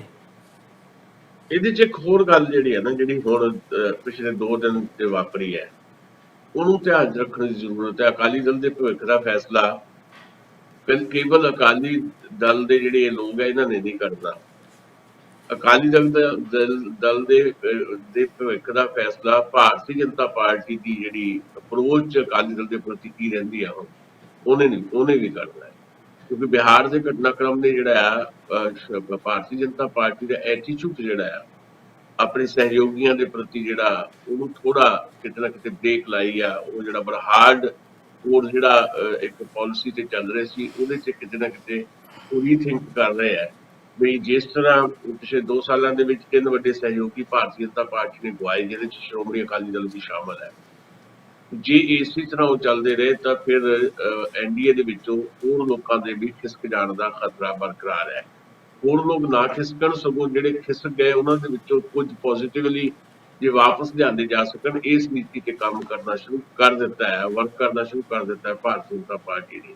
ਸੋ ਪੰਜਾਬ ਦੇ ਵਿੱਚ ਕਿਉਂਕਿ ਭਾਰਤੀ ਜਨਤਾ ਪਾਰਟੀ ਦੀ ਸਥਿਤੀ ਜਿਹੜੀ ਬਾਕੀ ਸੂਬਿਆਂ ਵਰਗੀ ਨਹੀਂ ਹੈ, ਪੰਜਾਬ 'ਚ ਜਿੱਥੇ ਸ਼੍ਰੋਮਣੀ ਅਕਾਲੀ ਦਲ ਦੀ ਜ਼ਰੂਰਤ ਬਣੀ ਹੈ ਭਾਰਤੀ ਜਨਤਾ ਪਾਰਟੀ, ਉੱਥੇ ਭਾਰਤੀ ਜਨਤਾ ਪਾਰਟੀ ਨੂੰ ਵੀ ਸ਼੍ਰੋਮਣੀ ਅਕਾਲੀ ਦਲ ਦੀ ਬਹੁਤ ਸਖਤ ਡਾਢੀ ਜ਼ਰੂਰਤ ਹੈ ਪੰਜਾਬ ਦੇ ਵਿੱਚ। ਸੋ ਇਸ ਕਰਕੇ ਉਹਦੀ ਨੀਤੀ ਕੀ ਰਹਿੰਦੀ ਹੈ, ਦੁਬਾਰਾ ਇਹਨਾਂ ਦਾ ਜੋੜ ਮੇਰੇ ਖਿਆਲ ਦੇ ਵਿੱਚ ਬੜੀ ਜਲਦੀ ਦੁਬਾਰਾ ਇਹਨਾਂ ਦਾ ਜੋੜ ਹੋਣ ਜਾ ਰਿਹਾ ਹੈ, ਕਿਉਂਕਿ ਦੋਨਾਂ ਦੀ ਜ਼ਰੂਰਤ ਹੈ, ਦੋਨਾਂ ਦੀ ਲੋੜ ਹੈ ਇੱਕ ਦੂਜੇ ਨੂੰ। ਤੇ ਇਸ ਕਰਕੇ ਜੇ ਉਹ ਬੜੀ ਛੇਤੀ ਵਾਪਰ ਜਾਂਦਾ ਹੈ ਵੀ ਭਾਰਤੀ ਜਨਤਾ ਪਾਰਟੀ ਤੇ ਸ਼੍ਰੋਮਣੀ ਅਕਾਲੀ ਦਲ ਦੁਬਾਰਾ 2024 ਲਈ ਇਕੱਠੇ ਹੁੰਦੇ ਆ, ਤਾਂ ਫਿਰ ਅਕਾਲੀ ਦਲ ਦੇ ਵਿੱਚ ਫੇਰ ਤੋਂ ਕੁਝ ਨਾ ਕੁਝ ਪੋਜ਼ਿਟਿਵਲੀ ਜਿਹੜਾ ਇੱਕ ਵੱਖਰਾ ਕਿਸਮ ਦਾ ਮਾਹੌਲ ਜਿਹੜਾ ਸੀ ਦੇਖਾਂਗੇ। ਤੇ ਕਿੰਨੀ ਕੁ ਤਾਕਤਵਰ ਦਾ ਕਿੰਨੀ ਕੁ ਨਹੀਂ, ਇਹ ਵੱਖਰਾ ਸਵਾਲ ਹੈ। ਪਰ ਉਹ ਜਿਹੜੀ ਇੱਕ ਟੁੱਟ ਭੱਜ ਦੀ ਜਿਹੜੀ ਅਸੀਂ ਸਥਿਤੀ ਦੇਖ ਰਹੇ ਹਾਂ, ਉਹ ਜੇ ਇਹ ਵਾਪਰ ਜਾਂਦਾ ਤਾਂ ਫਿਰ ਉਹ ਕਾਫੀ ਹੱਦ ਤੱਕ ਰੁਕ ਜਾਏਗਾ। ਦਸਾਂਝ ਸਾਹਿਬ, ਇਹ ਗੱਲ ਤੁਸੀਂ ਮੇਰੇ ਖਿਆਲ ਕਿਸਾਨ ਮੋਰਚੇ ਤੋਂ ਲੈ ਕੇ ਹੁਣ ਤੱਕ ਲਗਾਤਾਰ ਦੁਹਰਾਉਂਦੇ ਆਏ ਹੋ ਕਿ ਬੀਜੇਪੀ ਤੇ ਅਕਾਲੀ ਦਲ ਦਾ ਇੱਕ ਦੂਜੇ ਤੋਂ ਬਿਨਾਂ ਗੁਜ਼ਾਰਾ ਨਹੀਂ, ਔਰ ਇਹ ਅੱਜ ਨਹੀਂ ਤੇ ਕੱਲ ਇਕੱਠੇ ਹੋਣਗੇ। ਇਹ ਗੱਲ ਮੈਂ ਦਾਅਵੇ ਨਾਲ ਕਹਿ ਸਕਦਾ ਕਿ ਤੁਸੀਂ ਇਹ ਗੱਲ ਘੱਟੋ ਘੱਟ ਆਪਣੇ ਇਸ ਪ੍ਰੋਗਰਾਮ 'ਚ 10 ਵਾਰ ਰਿਪੀਟ ਕੀਤੀ ਆ। ਪਰ ਦੂਜੇ ਪਾਸੇ ਵੱਡੇ ਲੀਡਰ ਅਕਾਲੀ ਦਲ ਦੇ ਵੀ ਤੇ ਦੂਜੇ ਪਾਸੇ ਬੀਜੇਪੀ ਦੇ ਵੀ ਹੁਣ ਕਹਿੰਦੇ ਕਿ ਸਾਡਾ ਇਹ ਸਦੀਵੀ ਵਿਛੋੜਾ ਹੈ। ਤੇ ਪਾਰਲੀਮੈਂਟ 'ਚ ਜਿੱਦਾਂ ਹਰਸਿਮਰਤ ਬਾਦਲ MSP ਵਾਲੀ ਕਮੇਟੀ ਦੇ ਵਿੱਚ ਬੋਲੇ, ਉਹ ਵੀਡੀਓ ਸਾਹਮਣੇ ਆ ਰਹੀ ਆ, ਜਿਸ ਤਰੀਕੇ ਨਾਲ ਉਹ ਵਿਰੋਧ ਕਰ ਰਹੇ ਆ ਕਿ ਤੁਸੀਂ ਤਾਂ ਜਿਹੜੇ ਆਰਕੀਟੈਕਟ ਨੇ, ਜਿਹੜੇ ਲੋਕਾਂ ਨੇ ਇਹ ਬਿੱਲ ਬਣਾਏ ਸੀ, ਉਹਨਾਂ ਨੂੰ ਲਿਆ ਕੇ ਬਹਾ ਦਿੱਤਾ ਤੇ ਪੰਜਾਬ ਨਾਲ ਤੁਸੀਂ ਸ਼ਰੇਆਮ ਧਰੋਹ ਕਰ ਰਹੇ ਹੋ। ਬੜੇ ਸਖਤ ਸ਼ਬਦਾਂ 'ਚ ਬੋਲ ਰਹੇ ਆ। ਤੇ ਇਹ ਪਤਾ ਨਹੀਂ, ਹੁਣ ਰਾਜਨੀਤੀ 'ਚ ਕਈ ਵਾਰ ਹੁੰਦਾ ਜੋ ਦਿਖਦਾ ਉਹ ਹੁੰਦਾ ਨਹੀਂ ਆ। ਪਰ ਮੈਨੂੰ ਕਿਤੇ ਲੱਗਦਾ ਹੈ ਕਿ ਪੰਜਾਬ ਦੇ ਵਿੱਚ ਪੈਰ ਜਮਾਉਣ ਲਈ, ਕਿਉਂਕਿ ਅਕਾਲੀ ਦਲ ਤੋਂ ਬਗੈਰ ਭਾਵੇਂ ਉਹਨਾਂ ਦਾ ਗੁਜ਼ਾਰਾ ਭਾਵੇਂ ਨਹੀਂ, ਮੈਨੂੰ ਨਹੀਂ ਲੱਗਦਾ ਕਿ ਬੀਜੇਪੀ ਨੂੰ ਵੀ ਇੰਨਾ ਵੱਡਾ ਲੱਗਦਾ ਕਿ ਪੰਜਾਬ ਨੂੰ ਕਿਸੇ ਤਰ੍ਹਾਂ ਕੈਪਚਰ ਕੀਤਾ ਜਾਏ। ਹਾਲਾਂਕਿ ਸਿਆਸੀ ਮਾਇਨੇ ਹੁੰਦੇ ਆ, ਪਰ ਬਹੁਤੀ ਹੋਂਦ ਪੰਜਾਬ ਦੀ ਨਜ਼ਰ ਨਹੀਂ ਆਉਂਦੀ ਪਾਰਲੀਮੈਂਟ 'ਚ। ਕੇਂਦਰ ਨੂੰ ਜਦੋਂ ਟਾਰਗੇਟ ਕੀਤਾ ਜਾਂਦਾ ਹੈ, ਉਦੋਂ ਸਟੇਟਾਂ ਕੁਰਬਾਨ ਵੀ ਕਰ ਦਿੱਤੀਆਂ ਜਾਂਦੀਆਂ। ਕੇਜਰੀਵਾਲ ਕਰ ਰਹੇ ਨੇ ਨਾ ਸ਼ਰੇਆਮ ਕੌਮੀ ਰਾਜਨੀਤੀ 'ਚ ਘੁਸਣ ਲਈ। ਸਟੇਟ ਬਣਾਈ ਜਿਹਨੇ ਉਹਨੂੰ ਇੰਨਾ ਮਾਣ ਦਿੱਤਾ, ਜਿਹਨੇ ਉਹ ਸਟੇਟ ਨੇ ਸ਼ੁਰੂਆਤੀ ਦੌਰ 'ਚ ਜਦੋਂ ਅਜੇ ਪਾਰਟੀ ਦੇ ਨਾਂ ਹੀ ਰੱਖਿਆ ਗਿਆ ਸੀ ਤੇ ਲੋਕੀ ਇਹਨੂੰ ਹੁੱਬ ਕੇ ਪੈ ਗਏ। ਤੇ ਪਿਛਲੇ 14 ਤੋਂ ਲੈ ਕੇ ਤੇ ਹੁਣ 22 ਚ ਅਸੀਂ ਗੁਜ਼ਰ ਰਹੇ ਹਾਂ। ਕੇਜਰੀਵਾਲ ਦੀ ਰਾਜਨੀਤੀ ਪੰਜਾਬ ਪ੍ਰਤੀ ਟਸ ਤੋਂ ਮਸ ਨਹੀਂ ਹੋਈ। ਤੇ ਹੁਣ ਤੇ ਬਹੁਤ ਸਾਰੇ ਜਿਹੜੇ ਵਿਅੰਗ ਨਾਲ ਕਹਿੰਦੇ ਨੇ ਕਿ ਕੇਜਰੀਵਾਲ ਪੰਜਾਬ ਦਾ ਦੁਸ਼ਮਣ ਨੰਬਰ 1 ਸਾਬਤ ਹੋਏਗਾ ਅੱਗੇ ਚੱਲ ਕੇ। ਲੋਕ ਇੱਦਾਂ ਕਹਿ ਰਹੇ ਨੇ। ਤੇ ਕੀ ਇੰਨੀ ਤਾਕਤ ਮਿਲੀ ਹੋਵੇ ਜਿਨ੍ਹਾਂ ਨੂੰ, ਉਹ ਪੰਜਾਬ ਦੇ ਨਹੀਂ ਹੁੰਦੇ, ਤੇ ਜਿਨ੍ਹਾਂ ਨੂੰ ਪੰਜਾਬ ਦੇ ਵਿੱਚ ਅਜੇ ਪੈਰ ਲਾਉਣੇ ਆ ਤੇ ਉਹ ਮੈਂਬਰ ਕੁੱਲ ਜਾਣੇ ਆ 13, ਉਹ 80 ਵਿਧਾਨ ਸਭਾ 80 ਲੋਕ ਸਭਾ ਲਈ ਸਟੇਟ ਨੂੰ ਸੰਭਾਲਣਗੇ ਕਿ ਪੰਜਾਬ 'ਚ ਖਾਮ ਖਾ ਉਲਝਣਗੇ। ਮੈਨੂੰ ਤਾਂ ਇੱਦਾਂ ਲੱਗਦਾ ਕਿ ਪੰਜਾਬ ਨੂੰ ਉਹ ਨਜ਼ਾਰੇ ਵਾਂਗੂ ਰੱਖਣਗੇ ਵੀ ਵੇਖੀ ਜਾਓ, ਇੱਥੇ ਕੋਈ ਗੱਲ ਨਹੀਂ, ਥੋੜ੍ਹੀ ਬਹੁਤੀ ਚੱਲਦਾ ਵੀ ਰਹਿਣਾ ਚਾਹੀਦਾ ਇੱਦਾਂ ਦਾ। ਅੱਗੇ ਪਤਾ ਨਹੀਂ ਕੀ ਹੁੰਦਾ। ਨਹੀਂ, ਇੱਦਾਂ ਨਹੀਂ ਹੈ। ਜਿਹੜੇ ਜਦੋਂ ਤੁਸੀਂ ਦੇਖਦੇ ਹੋ ਜਿਹੜੇ ਭਗਵਾ ਧਾਰੀ, ਜਿਹੜੇ ਭਗਵਾ ਝੰਡਾ ਦੇ ਪੈਰੋਕਾਰ, ਭਗਵੇਂ ਤੋਂ ਬਿਨਾਂ ਗੱਲੇ ਨਹੀਂ ਸੀ ਕੋਈ ਕਰਦੇ, ਜਿਨ੍ਹਾਂ ਨੇ ਝੰਡਾ ਤੱਕ ਨਹੀਂ ਕੌਮੀ ਲਹਿਰਾਇਆ ਆਪਣੇ ਹੈਡਕੁਆਟਰ ਦੇ ਉੱਤੇ, ਉਹ ਲੋਕ ਹੁਣ ਤਿਰੰਗੇ ਦੀਆਂ ਗੱਲਾਂ ਕਰਨ ਲੱਗ ਪਏ। ਉਹ ਹੁਣ ਪੋਲੀਟਿਕਸ ਹੈ ਨਾ, ਪੋਲੀਟਿਕਸ ਦੇ ਵਿੱਚ ਮਤਲਬ ਸਟੈਪ ਬਾਈ ਸਟੈਪ ਬਹੁਤ ਸਾਰੀਆਂ ਚੀਜ਼ਾਂ ਦੇ ਵਿੱਚ ਇਹ ਸਾਰਾ ਕੁਝ ਜਿਹੜਾ ਆ ਇਹ ਲੋਕ ਕਰਦੇ ਹੁੰਦੇ ਆ। ਹੁਣ ਇੱਕ ਕਦਮ ਪਿੱਛੇ ਤੇ ਦੋ ਕਦਮ ਅੱਗੇ ਵਾਲੀ ਨੀਤੀ ਹੁੰਦੀ ਹੈ। ਤੇ ਦੂਜੀ ਗੱਲ ਇਹ ਹੈ ਕਿ 13 ਸੀਟਾਂ ਦਾ ਮਸਲਾ ਨਹੀਂ ਹੈ, ਉਹ ਤਾਂ 2 ਸੀਟਾਂ ਵਾਲੀ ਤ੍ਰਿਪੁਰਾ ਨੂੰ ਵੀ ਸੀਰੀਅਸਲੀ ਲੈਂਦੇ ਆ।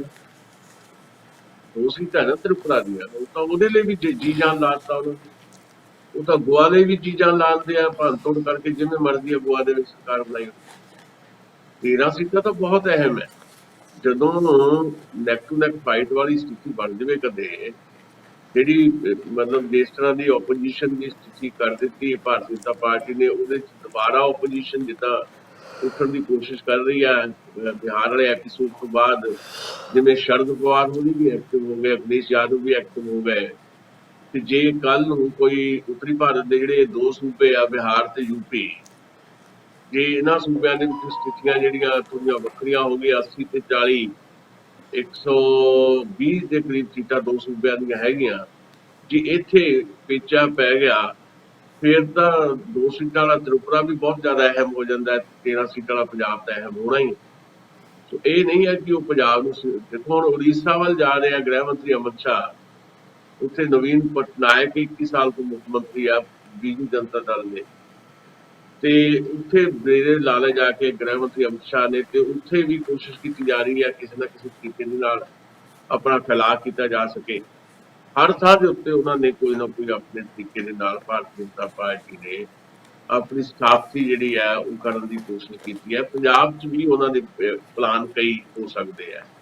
ਉਹਨਾਂ ਦਾ ਪੰਜਾਬ 'ਚ ਪਲਾਨ ਰਿਹਾ ਵੀ ਕਿਸੇ ਨਾ ਕਿਸੇ ਦਿਨ ਜ਼ਰੂਰ ਪੰਜਾਬ ਦੇ ਵਿੱਚ ਇਕੱਲੀ ਭਾਰਤੀ ਜਨਤਾ ਪਾਰਟੀ ਦਾ ਰਾਜ ਸਥਾਪਿਤ ਕਰਨਾ। ਉਹਦੇ ਲਈ ਉਹਨਾਂ ਨੇ ਦਾਅਵੇ ਵੀ ਬੜੇ ਕੀਤੇ, ਉਹਨਾਂ ਨੇ ਸ਼ਰਤਾਂ ਵੀ ਰੱਖੀਆਂ ਸ਼੍ਰੋਮਣੀ ਅਕਾਲੀ ਦਲ ਦੇ ਅੱਗੇ, ਜੇ ਹੁਣ ਸਾਡਾ ਜੇ ਰਲ ਕੇ ਹੁਣ ਚੋਣ ਲੜਨੀ ਹੈ ਤੇ ਵੱਡੇ ਭਾਈ ਦੀ ਭੂਮਿਕਾ 'ਚ ਅਸੀਂ ਹੋਵਾਂਗੇ। ਇਹ ਸ਼ਰਤਾਂ ਵੀ ਰੱਖੀਆਂ ਗਈਆਂ ਸ਼੍ਰੋਮਣੀ ਅਕਾਲੀ ਦਲ ਦੇ ਅੱਗੇ। ਤੇ ਹੁਣ ਜਿਸ ਨਵੀਂ ਸਥਿਤੀ ਦੇ ਵਿੱਚ ਭਾਰਤੀ ਜਨਤਾ ਪਾਰਟੀ ਪਈ ਹੈ, ਕਿਉਂਕਿ ਉਹਨਾਂ ਨੂੰ ਇਹ ਨਹੀਂ ਸੀ ਲੱਗਦਾ ਕਿ ਨਿਤੀਸ਼ ਕੁਮਾਰ ਇਸ ਮੌਕੇ ਤੇ ਜਾ ਕੇ ਸਾਡੇ ਨਾਲ ਇਸ ਤਰ੍ਹਾਂ ਪਲਟੀ ਮਾਰਨਗੇ, ਤੇ ਉਹ ਮਹਾਰਾਸ਼ਟਰ ਬਣਾਉਣਾ ਚਾਹੁੰਦੇ ਸੀ, ਬਿਹਾਰ ਜਾਂ ਜਨਤਾ ਦਲ ਯੂਨਾਈਟਿਡ ਨੂੰ ਸ਼ਿਵ ਸੈਨਾ ਬਣਾਉਣਾ ਚਾਹੁੰਦੇ ਸੀ। ਇਸ ਗੱਲ ਨੂੰ ਸਮਝਦਿਆਂ ਹੋਇਆ ਜਿਵੇਂ ਪਲਟੀ ਖਾਧੀ ਹੈ ਨਿਤੀਸ਼ ਕੁਮਾਰ ਨੇ, ਉਸ ਤੋਂ ਬਾਅਦ ਕੌਮੀ ਦ੍ਰਿਸ਼ ਜਿਵੇਂ ਬਦਲਿਆ, ਤੇ ਉਹਦੇ 'ਚ ਭਾਰਤੀ ਜਨਤਾ ਪਾਰਟੀ ਜਿਹੜੀ ਆਪਣੀ ਇਸ ਨੀਤੀ ਤੇ ਰੀਥਿੰਕ ਕਰ ਰਹੀ ਹੈ ਵੀ ਬਾਕੀ ਸਹਿਯੋਗੀ ਜਿਹੜੇ ਚਲੇ ਗਏ ਉਹਨਾਂ 'ਚ ਕਿਹੜੇ ਵਾਪਸ ਲਿਆਂਦੇ ਜਾ ਸਕਦੇ ਆ, ਨਵੇਂ ਸਹਿਯੋਗੀ ਕਿਹੜੇ ਬਣਾਏ ਜਾ ਸਕਦੇ ਆ। ਉਹਦੇ 'ਚ ਸ਼੍ਰੋਮਣੀ ਅਕਾਲੀ ਦਲ ਨੂੰ ਸਪੈਸ਼ਲੀ ਉਹ ਦੇਖ ਰਹੇ ਆ। ਇਸ ਕਰਕੇ ਪੰਜਾਬ ਦੇ ਵਿੱਚ 13 ਸੀਟਾਂ ਏਦਾਂ ਨਹੀਂ ਦੇਖੀਆਂ ਜਾ ਸਕਦੀਆਂ ਕਿ 13 ਸੀਟਾਂ ਹੀ ਆ, ਅਸੀਂ ਜ਼ਿਆਦਾ ਜੋ ਰੱਸੀਆਂ ਵਾਲੀ ਤੇ ਲਾਈਏ। ਉਹ 13 ਸੀਟਾਂ ਨਹੀਂ, ਇੱਕ ਸੀਟ ਤੇ ਜ਼ੋਰ ਲਾ ਰਹੇ ਨੇ। ਉਹਨਾਂ ਦੀ ਸਟ੍ਰੈਟਜੀ ਕੁਝ ਇਸ ਕਿਸਮ ਦੀ ਹੈ ਭਾਰਤੀ ਜਨਤਾ ਪਾਰਟੀ ਦੀ। ਇਸੇ ਸਟ੍ਰੈਟਜੀ ਦੇ ਤਹਿਤ ਹੀ ਉਹ ਜਿਹੜੀ ਪਾਰਟੀ ਬਾਰੇ ਅਸੀਂ ਕਹਿੰਦੇ ਰਹੇ ਹਾਂ ਵੀ ਇਹ ਸਾਰੇ ਦੇਸ਼ ਨੂੰ ਮਨਜ਼ੂਰ ਨਹੀਂ ਹੋ ਸਕਦੀ, ਅੱਜ ਭਾਰਤ ਦੀ 68% ਦੀ ਆਬਾਦੀ ਦੇ ਉੱਤੇ ਉਹਨਾਂ ਦਾ ਰਾਜ ਹੈ। ਵੱਖ-ਵੱਖ ਸੂਬਿਆਂ ਦੇ ਵਿੱਚ 35 ਦੇ ਵਿੱਚੋਂ 17-18 ਸੂਬਿਆਂ 'ਚ ਉਹਨਾਂ ਦੀ ਹਕੂਮਤ ਹੈ, ਜਿਹਦੇ 'ਚੋਂ ਵੱਡੀ ਆਬਾਦੀ ਵਾਲਾ ਸੂਬਾ ਯੂਪੀ ਵੀ ਹੈ। ਓਵਰਆਲ 68% ਆਬਾਦੀ ਤੇ 35% ਵੋਟ ਲੈ ਕੇ ਓਵਰਆਲ ਭਾਰਤੀ ਜਨਤਾ ਪਾਰਟੀ ਦੇਸ਼ 'ਚ ਰਾਜ ਕਰ ਰਹੀ ਹੈ, ਤੇ ਉਹਨਾਂ ਵਾਸਤੇ ਪੰਜਾਬ ਵੀ ਅਹਿਮ ਹੈ ਜੀ। ਬਿਲਕੁਲ, ਡੈਮੋਕ੍ਰੇਸੀ ਦੀ ਇਹ ਕਮੀ ਆ ਕਿ 30-32% ਵੋਟਾਂ 35% ਵੋਟਾਂ ਲੈ ਕੇ 68% ਆਬਾਦੀ ਦੇ ਉੱਤੇ ਕਬਜ਼ਾ ਕਰ ਲੈਣਾ। ਇਹ ਗੱਲ ਮੈਂ ਸਵਾਲ ਅਗਲਾ ਕਰਨਾ ਸੀ, ਤੁਸੀਂ ਆਪ ਹੀ ਉਹਦਾ ਜਵਾਬ ਜਿਹੜਾ ਉਹ ਦੇ ਦਿੱਤਾ। ਅੱਛਾ, ਦੂਜੇ ਪਾਸੇ ਬਿਹਾਰ 'ਚ ਜੋ ਕੁਝ ਹੋਇਆ ਇਹਨੂੰ ਲੈ ਕੇ ਆਪੋਜੀਸ਼ਨ ਪਾਰਟੀਆਂ ਕਹਿੰਦੇ ਕਾਫੀ ਮਜ਼ਬੂਤ ਹੋ ਗਈਆਂ। ਕੋਈ 200 ਦੇ ਨੇੜੇ ਤੇੜੇ ਜਾਂ 196 ਦੇ ਕਰੀਬ ਹੁਣ ਪਾਰਲੀਮੈਂਟ ਵਿੱਚ ਵੀ ਵਿਰੋਧੀ ਧਿਰ ਦੇ ਮੈਂਬਰਾਂ ਵਜੋਂ ਵਿਚਰਨਗੇ ਲੋਕ। ਤੇ ਅਮਿਤ ਸ਼ਾਹ, ਨੱਡਾ ਸਾਹਿਬ ਤੇ ਮੋਦੀ ਸਾਹਿਬ ਦੇ ਮੱਥੇ ਦੀਆਂ ਲਕੀਰਾਂ ਜ਼ਰੂਰ ਥੋੜ੍ਹੀਆਂ ਡੂੰਘੀਆਂ ਹੋਈਆਂ ਹੋਣਗੀਆਂ। ਉਹਨਾਂ ਨੂੰ ਮੁੜ ਵਿਚਾਰ ਤੇ ਕਰਨਾ ਹੀ ਪਏਗਾ। ਤੁਸੀਂ ਵੀ ਕਿਹਾ ਕਿ ਨਰਮ ਰਾਜਨੀਤੀ ਅਪਣਾਏਗੀ। ਨਰਮ ਰਾਜਨੀਤੀ ਤੋਂ ਭਾਵ ਤੁਹਾਡਾ ਇਹ ਆ ਕਿ ਕਲਾਵੇ ਚਲੀਆਂ ਪਾਰਟੀਆਂ ਨੂੰ ਖਤਮ ਨਹੀਂ ਕਰੇਗੀ ਜਾਂ ਵਿਰੋਧੀਆਂ ਪ੍ਰਤੀ ਉਹ ਅੱਗੇ ਵਾਲੇ ਤੇਵਰ ਨਹੀਂ ਅਪਣਾਏਗੀ, ਖਾਸ ਕਰਕੇ ਨਹਿਰੂ ਗਾਂਧੀ ਪਰਿਵਾਰ ਪ੍ਰਤੀ ਜਿੱਦਾਂ ਉਹਨਾਂ ਦਾ ਰਵੱਈਆ ਹੈ ਕਿ ਉਹਨਾਂ ਨੂੰ ਹਾਸ਼ੀਏ ਤੇ ਧੱਕ ਕੇ ਰੱਖਣਾ ਤੇ ਕਾਂਗਰਸ ਮੁਕਤ ਭਾਰਤ ਬਣਾਉਣਾ, ਉਹਦੇ ਲਈ ਕੀ ਉਹ ਤੁਹਾਨੂੰ ਲੱਗਦਾ ਕਿ ਉਹ ਅੱਗੇ ਵਾਂਗੂ ਅਗਰੈਸਿਵ ਨਹੀਂ ਰਹਿਣਗੇ ਜਾਂ ਆਪੋਜੀਸ਼ਨ ਨੂੰ ਕਿਸੇ ਹੋਰ ਤਰੀਕੇ ਨਾਲ ਲੈਣਾ ਸ਼ੁਰੂ ਕਰਨਗੇ ਕਿ ਇਹਨਾਂ ਦੀ ਵੀ ਪਾਰਲੀਮੈਂਟ ਵਿੱਚ ਜਾਂ ਡੈਮੋਕ੍ਰੇਸੀ 'ਚ ਜ਼ਰੂਰਤ ਹੈ? ਨਹੀਂ, ਜੇ ਤਾਂ ਉਹਨਾਂ ਨੂੰ ਪਤਾ ਹੈ ਕਿ ਇਹ ਉਹਨਾਂ ਦੇ ਵਿਰੋਧੀ ਹੈ, ਜਿਨ੍ਹਾਂ ਦੇ ਨਾਲ ਵਿਰੋਧ ਰਹਿਣਾ ਹੀ ਰਹਿਣਾ ਆ, ਉਹਦੇ 'ਚ ਆਮ ਆਦਮੀ ਪਾਰਟੀ ਦੂਜੇ ਨੰਬਰ ਤੇ, ਪਹਿਲੇ ਨੰਬਰ ਤੇ ਕਾਂਗਰਸ ਪਾਰਟੀ, ਬਾਕੀ ਖੇਤਰੀ ਪਾਰਟੀਆਂ ਜਿਹੜੀਆਂ ਵਿਰੋਧੀ ਪਾਰਟੀਆਂ, ਰਾਸ਼ਟਰੀ ਜਨਤਾ ਦਲ ਹੋ ਗਈ, ਸਮਾਜਵਾਦੀ ਪਾਰਟੀ ਹੋ ਗਈ, ਜਿਨ੍ਹਾਂ ਨਾਲ ਉਹਨਾਂ ਦੀ ਕਿਸੇ ਕਿਸਮ ਦੀ ਸਿਆਸੀ ਜਿਹੜੀ ਭਾਈਵਾਲੀ ਨਹੀਂ ਬਣਦੀ, ਉਹਨਾਂ ਪ੍ਰਤੀ ਤਾਂ ਉਹਦੇ ਐਗਰੈਸਿਵ ਰਹਿਣਗੇ, ਕਾਂਗਰਸ ਪ੍ਰਤੀ ਖਾਸ ਤੌਰ ਤੇ। ਮੈਂ ਕਹਿ ਰਿਹਾ ਕਿ ਜਿੱਥੇ ਉਹਨਾਂ ਨੂੰ ਮਹਿਸੂਸ ਹੋ ਰਿਹਾ ਹੋਵੇਗਾ ਕਿ ਇਹ ਜਿਹੜੀ ਧਿਰ ਹੈ, ਇਸ ਧਿਰ ਨੂੰ ਜਿਹੜਾ ਆ ਅਸੀਂ ਆਪਣੇ ਨਾਲ ਜੋੜ ਸਕਦੇ ਆ ਐਨਡੀਏ ਦੇ ਰੂਪ ਦੇ ਵਿੱਚ, ਉਹਨਾਂ ਪ੍ਰਤੀ ਜਿਹੜਾ ਇੱਕ ਖਾੜ ਕਿਸਮ ਦਾ ਉਹਨਾਂ ਦਾ ਰਵੱਈਆ ਰਹਿੰਦਾ ਹੈ ਕਿ ਲੈ ਦੇ ਦੀ ਰਾਜਨੀਤੀ ਦੇ ਵਿੱਚ ਵੀ ਉਹਨਾਂ ਨੂੰ ਬਹੁਤ ਥੋੜਾ ਦੇਣਾ ਆ, ਬਹੁਤਾ ਨਹੀਂ ਦੇਣਾ, ਤੇ ਉਹਨਾਂ ਨੂੰ ਮਜਬੂਰ ਕਰ ਦੇਣਾ ਵੀ ਤੁਹਾਡੇ ਕੋਲ ਰਸਤਾ ਕੋਈ ਹੋਰ ਨਹੀਂ। ਹੁਣ ਉਹਨਾਂ ਪ੍ਰਤੀ ਸ਼ਾਇਦ ਉਹਨਾਂ ਦੀ ਨੀਤੀ ਬਦਲੇਗੀ। ਜਿਹੜਾ ਬਿਹਾਰ ਦੇ ਵਿੱਚ ਉਹਨਾਂ ਵਾਸਤੇ ਚਿਰਾਗ ਪਾਸਵਾਨ ਹੁਣ ਮਹੱਤਵਪੂਰਨ ਹੋ ਸਕਦੇ ਆ, ਜਦਕਿ ਚਿਰਾਗ ਪਾਸਵਾਨ ਦੇ ਚਾਚੇ ਨੂੰ ਤੋੜ ਕੇ ਜਿੰਨੇ 6 ਉਹਨਾਂ ਦੇ 5-6 MP ਸੀ ਉਹ ਸਾਰੇ ਸ਼ਾਮਲ ਕਰ ਰਹੇ, ਉਹਨਾਂ ਨੇ ਤੋੜਤੀ ਉਹਨਾਂ ਦੀ ਜਿਹੜੀ ਪਾਰਟੀ ਸੀਗੀ ਲੋਕ ਜਨਸ਼ਕਤੀ ਪਾਰਟੀ, ਤੇ ਹੁਣ ਚਿਰਾਗ ਨੂੰ ਕਿਸੇ ਹੋਰ ਤਰੀਕੇ ਨਾਲ ਦੇਖਣਗੇ। ਚਿਰਾਗ ਪਾਸਵਾਨ ਦੀ ਜ਼ਰੂਰਤ ਰਹੇਗੀ ਹੁਣ ਉਹਨਾਂ ਨੂੰ ਬਿਹਾਰ ਦੇ ਵਿੱਚ ਰਾਸ਼ਟਰੀ ਜਨਤਾ ਦਲ ਤੇ ਜਨਤਾ ਦਲ ਯੂਨਾਈਟਿਡ ਦੇ ਖਿਲਾਫ। ਸੋ ਇਸ ਤਰ੍ਹਾਂ ਦੇ ਭਾਵੇਂ ਛੋਟੇ ਸਹਿਯੋਗੀ ਵੀ ਹੋਣ, ਉਹਨਾਂ ਪ੍ਰਤੀ ਵੀ ਇੱਕ ਪੋਜ਼ਿਟਿਵ ਜਿਹੜਾ ਰਵੱਈਆ ਅਖਤਿਆਰ ਕਰੇਗੀ ਭਾਰਤੀ ਜਨਤਾ ਪਾਰਟੀ, ਕੁਝ ਨਵੇਂ ਸਾਥੀ ਲੱਭਣ ਦੀ ਕੋਸ਼ਿਸ਼ ਕਰੇਗੀ। ਜਿੱਦਾਂ ਸ਼ਿਵ ਸੈਨਾ ਦੇ ਪ੍ਰਤੀ ਤਾਂ ਉਹ ਨਹੀਂ ਹੁਣ ਹੋ ਸਕਦੇ, ਕਿਉਂਕਿ ਸ਼ਿਵ ਸੈਨਾ ਨੇ ਜਿੱਦਾਂ ਕਹਿ ਲਓ ਵੀ ਬਹੁਤ ਬੁਰੀ ਤਰ੍ਹਾਂ ਸੱਟ ਖਾਧੀ ਆ ਭਾਰਤੀ ਜਨਤਾ ਪਾਰਟੀ ਤੋਂ। ਸ਼ਿਵ ਸੈਨਾ ਪ੍ਰਤੀ ਉਹ ਅਪਰੋਚ ਨਹੀਂ ਹੋ ਸਕਦੀ, ਜਨਤਾ ਦਲ ਯੂਨਾਈਟਿਡ ਪ੍ਰਤੀ ਉਹ ਅਪਰੋਚ ਨਹੀਂ ਹੋ ਸਕਦੀ। ਜਿਹੜੀ ਅਪਰੋਚ ਉਹ ਸ਼੍ਰੋਮਣੀ ਅਕਾਲੀ ਦਲ ਦੇ ਪ੍ਰਤੀ ਰੱਖਣਗੇ, ਸ਼੍ਰੋਮਣੀ ਅਕਾਲੀ ਦਲ ਦੇ ਪ੍ਰਤੀ ਇੱਕ ਨਰਮ ਜਿਹਾ ਰਵੱਈਆ ਹੁਣ ਰਹੇਗਾ। ਹੁਣ ਕੋਈ ਬਹੁਤ ਸਖਤ ਲਹਿਜੇ ਚੋਂ ਨਹੀਂ ਕਹਿਣਗੇ ਵੱਡੇ ਭਰਾ ਵਾਲੀ ਗੱਲ ਜਾਂ ਛੋਟੇ ਭਰਾ ਵੱਡੇ ਭਰਾ ਵਾਲੀ ਗੱਲ, ਕੋਈ ਨਾ ਕੋਈ ਜੋੜ ਜਿਹੜਾ ਇਹਨਾਂ ਦਾ ਬਣਨ ਵਾਲਾ, ਛੇਤੀ ਬਣਨ ਵਾਲਾ, ਕਿਸ ਰੂਪ 'ਚ ਬਣੇਗਾ ਤੇ ਕੀ ਉਹਦੀ ਵਿਧੀ ਹੋ ਸਕਦੀ ਹੈ ਤਾਂ ਉਹਨਾਂ ਨੂੰ ਪਤਾ ਹੋਊਗਾ। ਅੰਦਰ ਖਾਤੇ ਉਹ ਗੱਲ ਚੱਲ ਵੀ ਰਹੀ ਹੈ ਕੋਈ ਨਾ ਕੋਈ, ਤੇ ਅਸੀਂ ਬੜੀ ਜਲਦੀ ਇਹ ਐਪੀਸੋਡ ਜਿਹੜਾ ਪੰਜਾਬ 'ਚ ਦੇਖਣਾ ਆ, ਕਿਉਂਕਿ ਹੁਣ ਇਹ ਲੋੜਾਂ ਦੀ ਲੋੜ ਬਣ ਗਈ ਆ ਭਾਰਤੀ ਜਨਤਾ ਪਾਰਟੀ ਦੀ। ਜਨਤਾ ਦਲ ਯੂਨਾਈਟਿਡ ਦੇ ਪਲਟੀ ਮਾਰਨ ਦੇ ਨਾਲ ਕਈ ਚੀਜ਼ਾਂ ਬਦਲੀਆਂ, ਤੇ ਜਿਹੜੇ ਕੋਈ ਸਹਿਯੋਗੀ ਹੋਰ ਵੀ ਹੈਗੇ ਆ, ਜਿਹੜੇ ਸਹਿਯੋਗੀ ਭਾਵੇਂ ਛੋਟੀ ਹੈ, ਉਹਨਾਂ ਨੂੰ ਜਿੱਥੇ ਲੱਗੂਗਾ ਕਿ ਸਾਡੇ ਨਾਲ ਮਿਸਬਿਹੇਵ ਹੋ ਰਿਹਾ ਹੈ, ਅਸੀਂ ਸਹਿਯੋਗੀ ਹਾਂ ਐਨਡੀਏ ਦੇ, ਪਰ ਸਾਡੇ ਨਾਲ ਸਾਨੂੰ ਜਿੰਨਾ ਹੱਕ ਹੈ ਸਾਡਾ ਉਹ ਨਹੀਂ ਮਿਲ ਰਿਹਾ, ਉਹ ਵੀ ਹੁਣ ਕਿਸੇ ਨਾ ਕਿਸੇ ਦੂਜੇ ਰੂਪ ਦੇ ਵਿੱਚ ਉਹਨਾਂ ਵਾਸਤੇ ਮੁਸੀਬਤ ਖੜੀ ਕਰ ਸਕਦੇ ਆ। ਸੋ ਸਾਰੀਆਂ ਚੀਜ਼ਾਂ ਨੂੰ ਰੀਡ ਕਰ ਰਹੀ ਹੈ ਭਾਰਤੀ ਜਨਤਾ ਪਾਰਟੀ, ਜਿਹੜੀ ਇਹ ਲੀਡਰਸ਼ਿਪ ਦੇ ਵਿੱਚ ਬੈਠੀ ਹੋਈ। ਉਹ ਕੋਈ ਕਿਚਨ ਕੈਬਨਿਟ ਹੋਏਗੀ ਮੋਦੀ ਸਾਹਿਬ ਦੀ, ਅਮਿਤ ਸ਼ਾਹ ਦੀ, ਜਿਹੜੇ ਇਹ ਸਾਰੀਆਂ ਚੀਜ਼ਾਂ ਦੇਖਦੇ ਨੇ, ਇਹ ਰਾਜਨੀਤੀ ਨੂੰ ਡਿਜ਼ਾਈਨ ਕਰਦੇ ਨੇ। ਇਹ ਥੋੜਾ ਸਵੇਰੇ ਉੱਠ ਕੇ ਜੋ ਕਹਿਤਾ ਨਰਿੰਦਰ ਮੋਦੀ ਨੇ ਜਾਂ ਅਮਿਤ ਸ਼ਾਹ ਨੇ, ਉਹ ਕੋਈ ਐਵੇਂ ਮਨ ਦੀ ਸੋਚੀ ਹੋਈ ਗੱਲ ਹੁੰਦੀ ਹੈ, ਉਹਦੇ ਪਿੱਛੇ ਪੂਰੀ ਰਣਨੀਤੀ ਕੰਮ ਕਰ ਰਹੀ ਹੁੰਦੀ ਹੈ। ਰਣਨੀਤੀ ਪੋਲੀਟੀਕਲ ਪਾਰਟੀਆਂ ਦੀ ਆਪਣੀ ਥਾਂ ਆ, ਪਰ ਜਿਹੜਾ ਰਵੱਈਆ ਤੁਸੀਂ ਕਹਿ ਰਹੇ ਹੋ ਨਾ, ਰਵੱਈਆ ਤੇ ਬਹੁਤਾ ਮੈਟਰ ਕਰਦਾ ਆ। ਵੇਖੋ ਆਪਾਂ ਕਹਿਣ ਨੂੰ ਕਹਿੰਦੇ ਆ ਕਿ ਵੋਟਰ ਦਾ ਰਵੱਈਆ, ਵੋਟਰ ਕੀ ਸੋਚ ਰਿਹਾ ਵਾ ਕਿਸੇ ਪੋਲੀਟੀਕਲ ਪਾਰਟੀ ਲਈ। ਮੈਨੂੰ ਲੱਗਦਾ ਇਹ ਵੀ ਅੱਜ ਦੇ ਯੁੱਗ 'ਚ ਉਹਨਾਂ ਅਹਿਮ ਨਹੀਂ ਆ। ਵੋਟਰ ਨੂੰ ਭਰਮਾਉਣਾ ਜਾਂ ਵੋਟਰ ਨੂੰ ਬੁੱਧੂ ਬਣਾਉਣਾ ਇੰਨਾ ਆਸਾਨ ਕਰ ਲਿਆ ਇਹਨਾਂ ਲੋਕਾਂ ਨੇ ਕਿ ਵੋਟਰ ਵਾਲਾ ਫੈਕਟਰ ਜਿਹੜਾ ਉਹ ਤੀਜੇ ਚੌਥੇ ਥਾਂ ਤੇ ਚਲ ਗਿਆ। ਆਪਾਂ ਸਾਰੇ ਪਿਛਲੇ ਕਿਸਾਨ ਮੂਵਮੈਂਟ ਤੋਂ ਲੈ ਕੇ ਇੱਕ ਗੱਲ ਦੀ ਦਵਾਈ ਦਿੰਦੇ ਆਏ ਆ ਕਿ ਦੇਸ਼ ਨੂੰ ਚਲਾਉਣ ਵਾਲਾ ਕਾਰਪੋਰੇਟ ਹੈ, ਤੇ ਕਾਰਪੋਰੇਟ ਵੀ ਜਿਹੜਾ ਨਜ਼ਰ ਆਉਂਦਾ ਅਡਾਨੀ ਬਾਨੀ ਤੱਕ ਸੀਮਿਤ ਨਹੀਂ, ਵਰਲਡ ਕਾਰਪੋਰੇਟ ਦਾ ਇਹਦੇ ਪਿੱਛੇ ਵੱਡਾ ਰੋਲ ਹੈ। ਪਰ ਰਲਗੱਡ ਹੋਈ ਗੱਲ ਇਹ ਆ ਕਿ ਨਾਲ ਦੀ ਨਾਲ ਇਹ ਵੀ ਇੱਕ ਜਿਹੜੀ ਵਿਚਾਰਧਾਰਾ ਚੱਲਦੀ ਆ ਰਹੀ ਆ ਕਿ ਜੇ RSS ਦਾ ਥਾਪੜਾ ਜਿੰਨਾ ਚਿਰ ਰਹੇਗਾ ਮੋਦੀ ਨੂੰ, ਉਹਨਾਂ ਚਿਰ ਹੀ ਮੋਦੀ ਤੇ ਅਮਿਤ ਸ਼ਾਹ ਦੀ ਜੋੜੀ ਕੰਮ ਕਰ ਸਕਦੀ ਆ। ਤੇ 2 ਟਰਮਾਂ ਤੋਂ ਬਾਅਦ ਬੜੀ ਐਗਰੈਸਿਵ ਪੋਲਿਟਿਕਸ ਅਪਣਾਉਣ ਤੋਂ ਬਾਅਦ ਵੀ ਅਗਰ RSS ਥਾਪੜਾ ਕੇਜਰੀਵਾਲ ਨੂੰ ਦੇ ਦਿੰਦੀ ਆ, ਜਿੱਦਾਂ ਆਪਾਂ ਨੂੰ ਲੱਗ ਰਿਹਾ ਹੈ ਕਿ ਹਿੰਦੂ ਵੋਟ ਕਾਫੀ ਕੇਜਰੀਵਾਲ ਵੱਲ ਖਿਸਕ ਰਿਹਾ, ਤੇ ਆਉਣ ਵਾਲੇ ਸਮੇਂ 'ਚ ਉਹਨਾਂ ਨੂੰ ਵੀ ਲੱਗਦਾ, ਕਾਰਪੋਰੇਟ ਵੀ ਤੇ ਆਪਣਾ ਰਵੱਈਆ ਬਦਲਦਾ ਰਹਿੰਦਾ ਨਾ। ਤੁਸੀਂ ਕਹਿੰਦੇ ਹੁੰਦੇ ਹੋ ਕਿ 80% ਜਿੱਤਣ ਵਾਲੇ ਨੂੰ ਤੇ 20-25% ਹਾਰਨ ਵਾਲੇ ਨੂੰ ਵੀ ਉਹ ਦਿੰਦੇ ਆ। ਤੇ ਜਦੋਂ ਉਹਨਾਂ ਨੂੰ ਲੱਗੇ ਕਿ ਹੁਣ ਇਸ ਵਿਅਕਤੀ ਨੂੰ ਆਪਾਂ ਜੋ ਲਾਭ ਲੈਣਾ ਸੀ, ਮੋਦੀ ਕੋ ਜਿੰਨੇ ਕੁ ਲਾਭ ਲੈਣੇ ਸੀ ਉਹ ਲੈ ਲਏ, ਤੇ ਹੁਣ ਇਹ ਸਾਡੇ ਕੰਮ ਦਾ ਨਹੀਂ ਰਿਹਾ, ਤੇ ਹੁਣ ਸ਼ਾਇਦ ਨਵਾਂ ਕੋਈ ਬੰਦਾ ਖੜਾ ਕਰ ਲਈਏ ਜਿਹੜਾ ਇਹ ਤੋਂ ਬਿਹਤਰ ਸਾਨੂੰ ਸੁਵਿਧਾਵਾਂ ਦੇ ਸਕੇ ਔਰ ਤੇਜ਼ੀ ਨਾਲ ਉਸ ਅਮਲ ਨੂੰ ਕਰ ਸਕੇ ਜਿਹੜਾ ਅਸੀਂ ਚਾਹੁੰਦੇ ਹਾਂ। ਇਹੋ ਹੀ ਪੈਂਤੜਾ RSS ਦਾ ਵੀ ਹੋ ਸਕਦਾ ਕਿ 2 ਟਰਮਾਂ 'ਚ ਉਹਨਾਂ ਨੇ ਮੋਦੀ ਸਾਹਿਬ ਨੂੰ ਕਰ ਲਿਆ, ਵੇਖ ਲਿਆ, ਤੇ ਲੋਕਾਂ ਦਾ ਮੋਹ ਭੰਗ ਹੋਣਾ ਸ਼ੁਰੂ ਹੋ ਗਿਆ, ਉਹਨਾਂ ਨੂੰ ਵੀ ਇੱਕ ਨਵੀਂ ਧਿਰ ਦੀ ਜ਼ਰੂਰਤ ਹੋਵੇ। ਤੇ ਇਹ ਸਿਆਸੀ ਪਾਰਟੀਆਂ ਦੀਆਂ ਚਾਲਾਂ ਆਪਣੀ ਥਾਂ, ਪਰ ਇਹਨਾਂ ਦੇ ਜਿਹੜੇ ਪਿੱਛੇ ਬੈਠੇ ਹੱਕ ਆ, ਉਹਨਾਂ ਦੀਆਂ ਜਿਹੜੀਆਂ ਦੂਰ ਅੰਦੇਸ਼ੀ ਆ, ਉਹ ਸ਼ਾਇਦ ਇਹਨਾਂ ਤੋਂ ਵੀ ਗਹਿਰੀ ਹੁੰਦੀ ਆ। ਤੇ ਇਹਨੂੰ ਤੁਸੀਂ ਕਿੱਦਾਂ ਜੋੜ ਕੇ ਵੇਖਦੇ ਹੋ? ਇਹ ਦੇਖੋ, ਇਹ ਅੱਜ ਦੀ ਤਰੀਕ ਦੇ ਵਿੱਚ ਤਾਂ ਨਰਿੰਦਰ ਮੋਦੀ ਪਹਿਲੀ ਪਸੰਦ ਹੈ, ਕਾਰਪੋਰੇਟ ਦੀ ਵੀ ਤੇ RSS ਦੀ ਵੀ। ਅਰਵਿੰਦ ਕੇਜਰੀਵਾਲ ਦੂਜੀ ਪਸੰਦ ਹੈ। ਅਰਵਿੰਦ ਕੇਜਰੀਵਾਲ ਕਦੋਂ ਪਹਿਲੀ ਪਸੰਦ ਬਣਦੇ ਆ, ਇਹ ਦਾਅਵਾ ਤਾਂ ਨਹੀਂ ਕੀਤਾ ਜਾ ਸਕਦਾ, ਪਰ ਮੇਰਾ ਆਪਣਾ ਮੰਨਣਾ ਇਹ ਹੈ ਕਿ 2024 ਤੱਕ ਤਾਂ ਨਹੀਂ ਅਰਵਿੰਦ ਕੇਜਰੀਵਾਲ ਪਹਿਲੀ ਪਸੰਦ ਬਣਦੇ RSS ਦੀ ਜਾਂ ਕਾਰਪੋਰੇਟ ਦੀ। ਉਹ 2029 ਤੱਕ ਜਾਂਦਿਆਂ ਇਹ ਭਾਣਾ ਵਰਤ ਸਕਦਾ। 2029 ਦੇ ਵਿੱਚ ਇਹ ਕੁਝ ਅਸੀਂ ਦੇਖ ਸਕਾਂਗੇ। ਸਹਿੰਦਾ ਦਖਲ ਬਰਦਾਸ਼ਤ ਕਰਨਗੇ ਕੇਜਰੀਵਾਲ ਦਾ? ਤੁਹਾਡੇ ਕਹਿਣ ਦਾ ਭਾਵ ਹੈ ਕਿ ਜੇ ਇੱਕ ਦੋ ਸਟੇਟਾਂ ਹੋਰ ਲੈ ਜਾਂਦੇ ਆ ਉਹ, ਤੇ ਸਹਿੰਦਾ ਜਿਹੜਾ ਉਹਨਾਂ ਦੀ ਸ਼ਮੂਲੀਅਤ ਆ ਉਹ ਹੁੰਦੀ ਜਿਹੜੀ ਆ ਉਹਨੂੰ ਐਕਸੈਪਟ ਕਰਦੇ ਜਾਣਗੇ, ਪਰ ਪੂਰਾ ਥਾਪੜਾ ਉਦੋਂ ਹੀ ਦੇਣਗੇ ਜਦੋਂ ਉਹਨਾਂ ਨੂੰ ਲੱਗੇ ਕਿ ਇਹ ਧਿਰ ਹੁਣ ਸਾਡੇ ਕੰਮ ਦੀ ਹੈ। ਬਿਲਕੁਲ ਇਹੀ ਮੈਂ ਕਹਿ ਰਿਹਾ। ਤੇ ਪਰ ਜੇ 2024 ਤੋਂ ਪਹਿਲਾਂ ਵੀ ਦੇਖਣਾ ਹੋਵੇ ਵੀ ਅਰਵਿੰਦ ਕੇਜਰੀਵਾਲ ਦੇ ਪ੍ਰਤੀ ਕੀ ਐਟੀਟਿਊਡ ਰਹਿੰਦਾ ਹੈ, ਤੇ ਥੋੜੇ ਬਹੁਤ ਝਲਕਾਰੇ ਆਪਾਂ ਨੂੰ ਮਿਲ ਸਕਣਗੇ ਗੁਜਰਾਤ, ਹਿਮਾਚਲ ਪ੍ਰਦੇਸ਼ ਤੇ ਹਰਿਆਣੇ ਦੀਆਂ ਚੋਣਾਂ ਦੇ ਨਤੀਜਿਆਂ ਤੋਂ ਬਾਅਦ। ਉਸ ਤੋਂ ਬਾਅਦ ਕੁਝ ਚੀਜ਼ਾਂ ਜਿਹੜੀਆਂ ਹੋਰ ਬਹੁਤ ਨਿਕਲ ਕੇ ਸਾਡੇ ਸਾਹਮਣੇ ਆਉਣਗੀਆਂ, ਪਰ ਉਹਦੇ ਬਾਵਜੂਦ ਭਾਵੇਂ ਹਿਮਾਚਲ ਜਾਂ ਗੁਜਰਾਤ ਜਾਂ ਹਰਿਆਣੇ 'ਚ ਕੁਝ ਪੋਜ਼ੀਟਿਵ ਨਤੀਜੇ ਆ ਜਾਣ ਅਰਵਿੰਦ ਕੇਜਰੀਵਾਲ ਦੇ ਪੱਖ ਦੇ ਵਿੱਚ, ਇਹ ਤਾਂ ਹੁਣ ਦੇਖਣ ਵਾਲੀ ਗੱਲ ਰਹੇਗੀ ਕਿੱਦਾਂ ਦਾ ਆਉਂਦਾ ਕਿੱਦਾਂ ਦਾ ਨਹੀਂ ਆਉਂਦਾ। ਪਰ ਜੇ ਏਦਾਂ ਵੀ ਆ ਜਾਂਦੇ ਤਾਂ ਉਹਦੇ ਬਾਵਜੂਦ ਮੈਂ ਨਹੀਂ ਮੰਨਦਾ ਵੀ 2024 'ਚ ਜਿਹੜੀਆਂ ਲੋਕ ਸਭਾ ਚੋਣਾਂ ਦੇ ਦੌਰਾਨ ਜਿਹੜਾ ਆ ਨਰਿੰਦਰ ਮੋਦੀ ਨੂੰ ਰੀਪਲੇਸ ਕਰਨ ਬਾਰੇ ਸੋਚ ਵੀ ਸਕਦੀ ਹੈ RSS ਤੇ ਕਾਂਗਰਸ ਦੇ। ਇਹ ਇਨ ਫਿਊਚਰ ਦੇ ਐਪੀਸੋਡ ਜਿਹੜੇ ਵਾਪਰਦੇ ਆ ਭਾਰਤ ਦੇ ਵਿੱਚ, ਭਾਰਤੀ ਰਾਜਨੀਤੀ ਦੇ ਵਿੱਚ, ਉਹ ਹੈਗੇ ਆ 24 ਤੋਂ ਬਾਅਦ ਵਾਲੇ।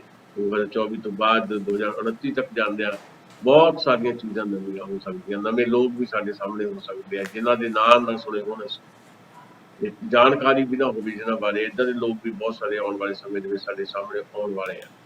ਸੋ ਮੈਨੂੰ ਲੱਗਦਾ ਹੈ ਕਿ ਹਾਲ ਫਿਲਹਾਲ ਜਦੋਂ ਆਪਾਂ ਗੱਲ ਕਰ ਰਹੇ ਹਾਂ ਤੇ ਇਸ ਵੇਲੇ ਕੋਈ ਬਦਲ ਨਹੀਂ ਹੈ ਨਰਿੰਦਰ ਮੋਦੀ ਦਾ, ਕਿਉਂਕਿ ਇਹਨਾਂ 5 ਸੂਬਿਆਂ ਦੀ ਚੋਣਾਂ ਦੇ ਵਿੱਚ ਵੀ 4 ਸੂਬਿਆਂ ਦੇ ਵਿੱਚ ਜਿਸ ਤਰ੍ਹਾਂ ਭਾਰਤੀ ਜਨਤਾ ਪਾਰਟੀ ਜਿਹੜੀ ਹੈ ਉਹਨੇ ਜਿੱਤ ਹਾਸਲ ਕੀਤੀ ਹੈ, ਤੇ ਉਹਦਾ ਸਾਰਾ ਸਿਹਰਾ ਵੀ ਨਰਿੰਦਰ ਮੋਦੀ ਦੇ ਸਿਰ ਨਿਕਲਣਾ ਜਾ ਰਿਹਾ ਹੈ।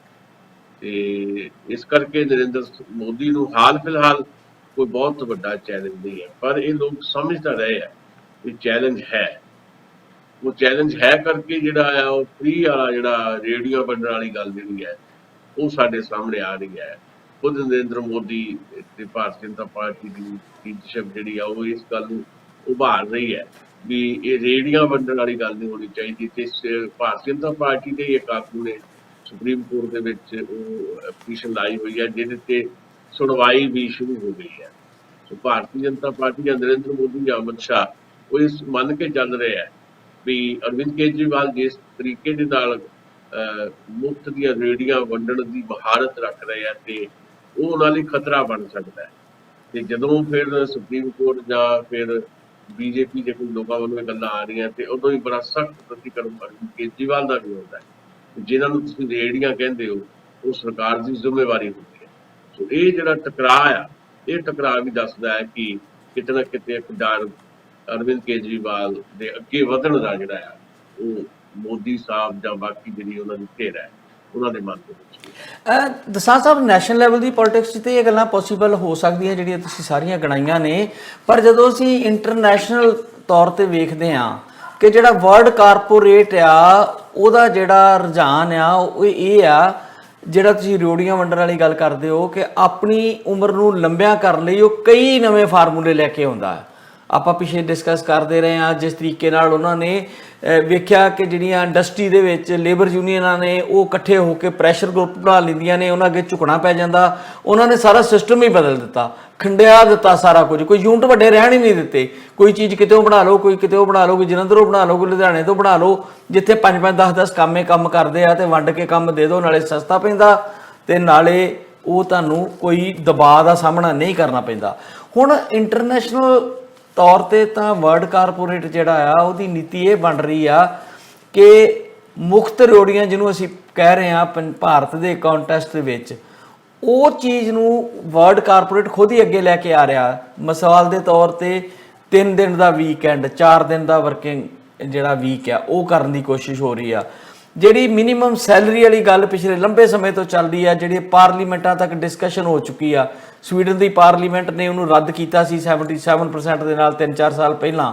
ਸਾਡੇ ਇੱਥੇ ਅਮਰੀਕਾ ਦੇ ਵਿੱਚ ਕਿਹਾ ਜਾ ਰਿਹਾ ਹੈ ਕਿ ਕੈਲੀਫੋਰਨੀਆ 'ਚ 125 ਪਰਿਵਾਰ ਹੈ ਜਿਨ੍ਹਾਂ ਤੇ ਪਾਇਲਟ ਪ੍ਰੋਜੈਕਟ ਚੱਲ ਰਿਹਾ ਇਸ ਚੀਜ਼ ਨੂੰ ਲੈ ਕੇ।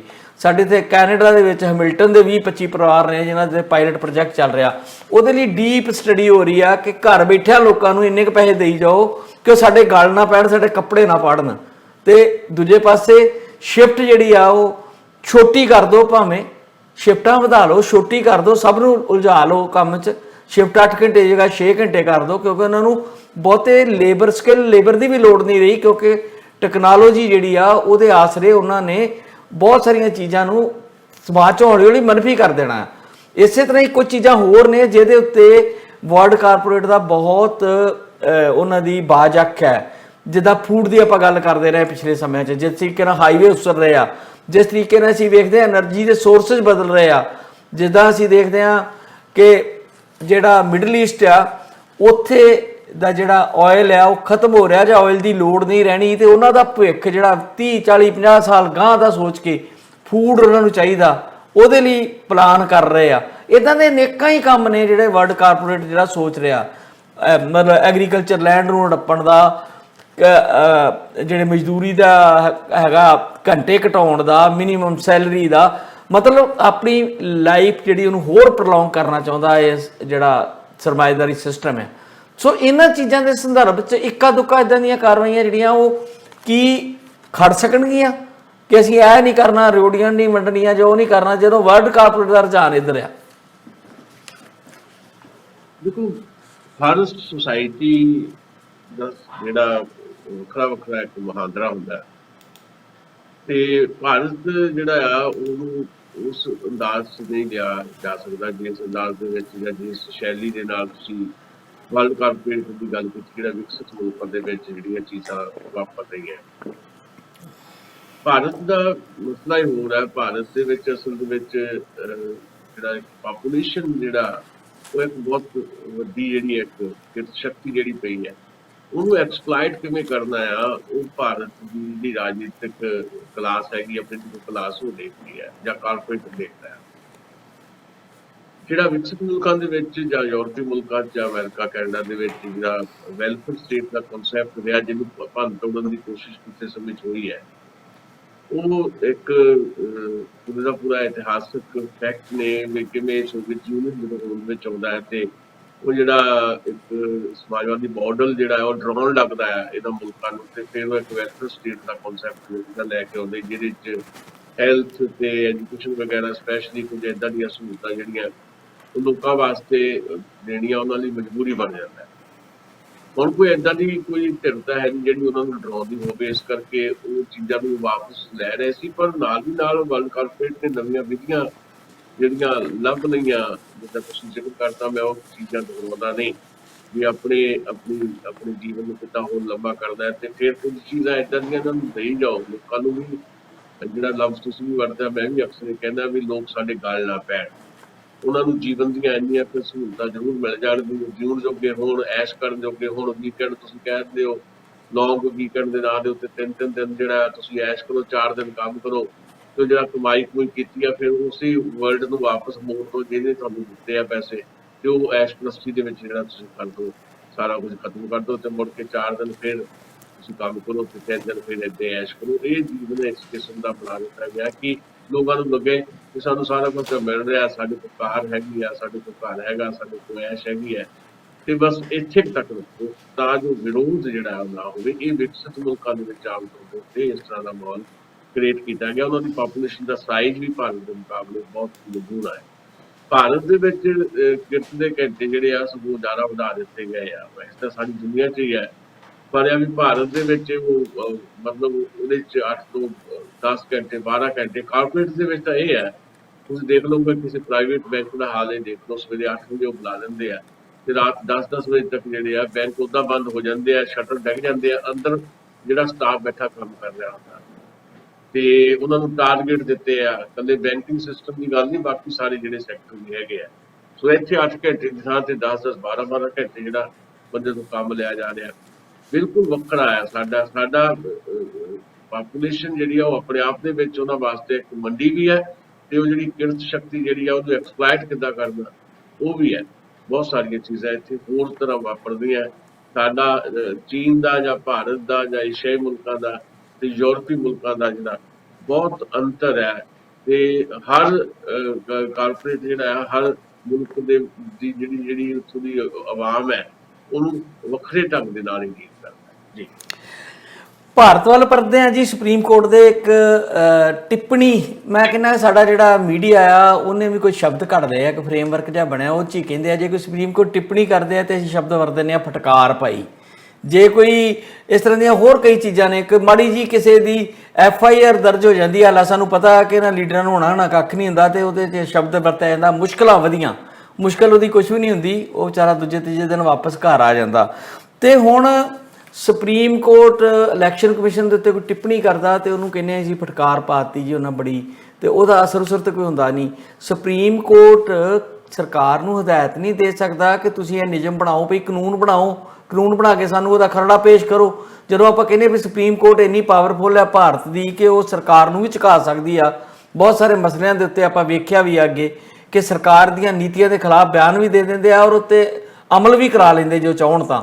ਤੇ ਜੇ ਸੁਪਰੀਮ ਕੋਰਟ ਚਾਹਵੇ ਕਿ ਜਿਹੜੇ ਇਲੈਕਟ੍ਰੋਨਿਕਸ ਜਿਹੜੇ ਸਾਡੀ ਇਲੈਕਸ਼ਨ ਵਾਲੇ ਸੁਧਾਰ ਨੇ ਜਿਹਨੂੰ ਅਸੀਂ ਹਮੇਸ਼ਾ ਕ੍ਰਿਟਿਸਾਈਜ਼ ਕਰਦੇ ਰਹਿੰਦੇ ਆ ਸਾਰੇ, ਤੇ ਦੂਜੇ ਪਾਸੇ ਆਪਾਂ ਵੇਖਦੇ ਹਾਂ ਕਿ ਸੰਵਿਧਾਨਕ ਸੰਸਥਾਵਾਂ 'ਚ ਬੰਦੇ ਹੀ ਇਦਾਂ ਦੇ ਬਿਠਾ ਦਿਓ ਕਿ ਉਹ ਫਿਰ ਉਹ ਪੜ੍ਹਨ ਹੀ ਨਾ ਕਿ ਇਸ ਸੰਸਥਾ ਦਾ ਸੰਵਿਧਾਨ ਕੀ ਆ, ਉਹ ਸਿਰਫ ਉਹੀ ਕਰਨ ਜੋ ਉਹਨਾਂ ਦੇ ਆਕਾ ਚਾਹੁੰਦੇ ਹੁੰਦੇ ਆ। ਤੇ ਫਿਰ ਸੁਪਰੀਮ ਕੋਰਟ ਮੂਕ ਦਰਸ਼ਕ ਬਣ ਕੇ ਵੇਖਦਾ ਰਵੇ, ਤੇ ਜਦੋਂ ਕਿਤੇ ਉਹਦੀ ਕੋਈ ਮਾੜੀ ਜਿਹੀ ਟਿੱਪਣੀ ਆ ਜਾਏ ਤਾਂ ਅਸੀਂ ਕਹਿੰਦੇ ਫਟਕਾਰ ਲਾ ਦਿੱਤੀ। ਇਹ ਜਿਹੜਾ ਵਰਤਾਰਾ ਲੰਬੇ ਸਮੇਂ ਤੋਂ ਚੱਲ ਰਿਹਾ, ਇਹਨੂੰ ਤੁਸੀਂ ਕਿਸ ਤਰ੍ਹਾਂ ਵੇਖਦੇ ਹੋ ਕਿ ਇਹ ਡੈਮੋਕ੍ਰੇਸੀ ਦੇ ਵਿੱਚ ਇਦਾਂ ਹੀ ਹੁੰਦਾ ਸਾਰੇ ਮੁਲਕਾਂ 'ਚ ਕਿ ਭਾਰਤ ਦਾ ਨਵੇਕਲਾ ਪ੍ਰਬੰਧ ਹੈ ਆਪਣਾ? ਨਹੀਂ, ਇਹ ਮਾਮਲਾ ਜਿਹੜਾ ਇਸ ਮਾਮਲੇ ਦੇ ਵਿੱਚ ਹਲਫਨਾਮਾ ਦਾਇਰ ਕਰਨਾ ਸੀ EC ਨੇ, ਇਲੈਕਸ਼ਨ ਕਮਿਸ਼ਨ ਨੇ, ਤੇ ਜਦੋਂ ਪੇਸ਼ੀ ਸੀਗੀ ਤੇ ਸੁਪਰੀਮ ਕੋਰਟ ਦੇ ਮਾਨਯੋਗ ਜੱਜਿਸ ਨੇ ਪੁੱਛਿਆ ਵੀ ਕਿੱਥੇ ਹੈ ਤੁਹਾਡਾ ਹਲਫਨਾਮਾ, ਅਸੀਂ ਤਾਂ ਅਖਬਾਰਾਂ 'ਚ ਪੜ੍ਹ ਰਹੇ ਹਾਂ ਵੀ ਤੁਸੀਂ ਹਲਫਨਾਮਾ ਦਾਇਰ ਕੀਤਾ। ਬਾਅਦ ਵਿੱਚ ਫਿਜ਼ੀਕਲੀ ਜਿਹੜਾ ਉੱਥੇ ਦਾਇਰ ਕੀਤਾ ਗਿਆ, ਜਿਹਦੇ 'ਚ ਉਹਨਾਂ ਨੇ ਸੁਪਰੀਮ ਕੋਰਟ ਨੇ ਥੋੜਾ ਸਖਤ ਲਹਿਜੇ 'ਚ ਕਿਹਾ ਹੋਏਗਾ ਜਿਹਨੂੰ ਝਾੜ ਜਾਂ ਫਟਕਾਰ ਕਿਹਾ ਜਾਂਦਾ। ਬਾਅਦ 'ਚ EC ਵੱਲੋਂ ਪੇਸ਼ ਹੋਏ ਵਕੀਲ ਸਾਹਿਬ ਨੇ ਇਹ ਗੱਲ ਕਹੀ ਹੈ ਕਿ ਸਾਨੂੰ ਤੁਸੀਂ ਚਾਹੁੰਦੇ ਹੋ ਵੀ ਅਸੀਂ ਇੱਕ ਫੈਸਲਾ ਕਰੀਏ ਵੀ ਇਹਦੇ ਤੇ ਯੂਰੀਆ ਵੰਡਣ ਵਾਲਾ ਮਾਮਲਾ ਹੀ ਹੈ, ਵੀ ਅਸੀਂ ਕੋਈ ਕਮੇਟੀ ਦਾ ਹਿੱਸਾ ਬਣੀਏ, ਵੀ ਸਾਡੇ ਸੰਵਿਧਾਨਕ ਤੌਰ ਤੇ ਸਾਡੇ ਹੱਥ 'ਚ ਕੁਝ ਨਹੀਂ ਹੈ, ਇਹ ਤਾਂ ਪੋਲੀਟੀਕਲ ਪਾਰਟੀਆਂ ਜਾਂ ਸਰਕਾਰ ਨੂੰ ਹੀ ਤੁਸੀਂ ਹਦਾਇਤ ਕਰੋ, ਅਸੀਂ ਇਹਦੇ 'ਚ ਨਹੀਂ ਬਿਲਕੁਲ ਵੀ ਕੋਈ ਦਖਲ ਦੇ ਸਕਦੇ। ਕੁਝ ਏਦਾਂ ਦੀ ਗੱਲ ਉਹਨਾਂ ਨੇ ਰੱਖੀ ਹੈ। ਉਹਨੂੰ ਫਿਰ ਏਦਾਂ ਪੇਸ਼ ਕੀਤਾ ਗਿਆ ਮੀਡੀਆ 'ਚ ਵੀ ਬੜਾ ਸਖਤ ਲਹਿਜੇ 'ਚ। ਸੁਪਰੀਮ ਕੋਰਟ ਨੇ ਕੁਝ ਇਲੈਕਸ਼ਨ ਕਮਿਸ਼ਨ ਵੱਲੋਂ ਪੇਸ਼ ਹੋਏ ਵਕੀਲ ਨੂੰ ਜਿਹੜੇ ਆ ਕੁਝ ਏਦਾਂ ਦੀਆਂ ਗੱਲਾਂ ਕਹੀਆਂ। ਓਵਰਆਲ ਇਹ ਆ ਵੀ ਸੁਪਰੀਮ ਕੋਰਟ ਜਿਹੜਾ ਤੁਸੀਂ ਵੀ ਕਹਿ ਰਹੇ ਹੋ ਵੀ ਇਹ ਤਾਂ ਜ਼ਰੂਰ ਹੈ ਕਿ ਕੁਝ ਸੁਝਾਅ ਦੇ ਤੌਰ ਦੇ ਉੱਤੇ ਸਰਕਾਰ ਨੂੰ ਜ਼ਰੂਰ ਉਹ ਕਹਿ ਰਹੇ ਨੇ ਤੇ ਕਹਿਣਾ ਵੀ ਚਾਹੀਦਾ। ਉਹਨਾਂ ਨੇ ਕਿਹਾ ਸਰਕਾਰ ਨੂੰ ਵੀ, ਵੱਖ ਪੋਲੀਟੀਕਲ ਪਾਰਟੀਆਂ ਨੂੰ, ਵੀ ਤੁਸੀਂ ਇਹ ਮੁਫਤ ਦੀਆਂ ਯੂਰੀਆ ਵੰਡਣ ਵਾਲਾ ਜਿਹੜਾ ਮਾਮਲਾ ਹੈ ਇਹਦੇ 'ਚ ਕਿਉਂ ਨਹੀਂ ਕੋਈ ਜਲਦੀ ਕੋਈ ਕਾਰਵਾਈ ਕਰਦੇ, ਖਾਸ ਤੌਰ ਤੇ ਸਰਕਾਰ। ਤੇ ਬਾਕੀ ਉਹਨਾਂ ਨੇ ਇਹ ਵੀ ਸਾਫ਼ ਤੌਰ ਤੇ ਕਿਹਾ ਕਿ ਕੋਈ ਵੀ ਸਿਆਸੀ ਪਾਰਟੀ ਜਿਹੜੀ ਹੈ ਨਹੀਂ ਚਾਹੇਗੀ ਵੀ ਇਹ ਮੁਫਤ ਦੀਆਂ ਯੂਰੀਆ ਵੰਡਣ ਦੀ ਪਰੰਪਰਾ ਖਤਮ ਹੋਵੇ, ਕਿਉਂਕਿ ਉਹ ਇਹਨਾਂ ਤੇ ਟਿਕੇ ਹੋਏ ਹੈ। ਪਰ ਇਹਦੇ 'ਚ ਚੋਣ ਕਮਿਸ਼ਨ ਤੇ ਜਿਹੜਾ ਸਾਡੀ ਸਰਕਾਰ ਆ ਉਹਨੂੰ ਉਚੇਚਾ ਧਿਆਨ ਦੇਣਾ ਚਾਹੀਦਾ। ਕੁਝ ਏਦਾਂ ਦੀਆਂ ਗੱਲਾਂ ਹੋ ਰਹੀਆਂ, ਸੁਣਵਾਈ ਇੱਥੇ ਚੱਲ ਰਹੀ ਹੈ, ਸਰਕਾਰ ਵੱਲੋਂ ਇਹਦਾ ਕੀ ਜਵਾਬ ਆਉਂਦਾ ਹਾਲੇ ਉਹ ਸਾਡੇ ਸਾਹਮਣੇ ਨਹੀਂ ਹੈ। ਪਰ ਸਰਕਾਰ ਦਾ ਹਿੱਸਾ ਜਾਂ ਸਰਕਾਰ ਨੂੰ ਚਲਾ ਰਹੀ ਪਾਰਟੀ ਭਾਰਤੀ ਜਨਤਾ ਪਾਰਟੀ ਨਹੀਂ, ਇੱਕ ਵਰਕਰ ਨੇ ਜਾਂ ਇੱਕ ਆਗੂ ਨੇ ਪਟੀਸ਼ਨ ਪਾਈ ਹੋਈ ਹੈ ਜਿਹਦੇ ਤੇ ਸੁਣਵਾਈ ਚੱਲ ਰਹੀ ਹੈ। ਦਸਾਂਝ ਸਾਹਿਬ, ਹੁਣ ਸਮਾਂ ਹੋ ਗਿਆ, ਬਰੀਫ 'ਚ ਇੱਕ ਅੱਧੀ ਗੱਲ ਮੈਂ ਤੁਹਾਨੂੰ ਹੋਰ ਪੁੱਛਣੀ। ਇੱਕ ਤੇ ਇਹ ਪੁੱਛਣਾ ਹੈ ਕਿ ਜਿਹੜਾ ਹਲਫਨਾਮਾ ਸ਼ਬਦ ਆਪਾਂ ਵਰਤਦੇ ਹਾਂ, ਜਿਹੜਾ ਐਫੀਡੈਵਿਟ ਆ, ਇਹ ਕਾਨੂੰਨੀ ਦਸਤਾਵੇਜ਼ ਹੁੰਦਾ ਤੇ ਬੜਾ ਸੀਰੀਅਸ ਮੈਟਰ ਹੁੰਦਾ। ਜਦੋਂ ਕੋਰਟ 'ਚ ਤੁਸੀਂ ਹਲਫਨਾਮਾ ਦੇ ਕੇ ਕੋਈ ਗੱਲ ਕਰਦੇ ਹੋ ਤੁਸੀਂ ਉਹ ਤੋਂ ਭੱਜ ਨਹੀਂ ਸਕਦੇ। ਜਿਹੜੇ ਹਲਫਨਾਮਾ ਸੰਵਿਧਾਨਕ ਸੰਸਥਾਵਾਂ ਦੇ ਮੁਖੀ ਦਿੰਦੇ ਨੇ, ਜਿੱਦਾਂ ਹੁਣ ਇਲੈਕਸ਼ਨ ਕਮਿਸ਼ਨ ਦੀ ਗੱਲ ਆ, ਉਹ ਉਹਨਾਂ ਦਾ ਨਿੱਜੀ ਹਲਫਨਾਮਾ ਮੰਨਿਆ ਜਾਂਦਾ ਜਾਂ ਫਿਰ ਉਹ ਸੰਸਥਾ ਦਾ ਮੰਨਿਆ ਜਾਂਦਾ? ਕੱਲ ਨੂੰ ਕੋਈ ਹਲਫਨਾਮੇ ਤੋਂ ਇੱਧਰ ਉੱਧਰ ਹੁੰਦਾ ਹੈ ਤੇ ਜੇ ਉੱਤੇ ਲੀਗਲ ਐਕਸ਼ਨ ਲੈਣਾ ਹੋਵੇ ਤਾਂ ਕਿੱਥੇ ਲਿਆ ਜਾਂਦਾ?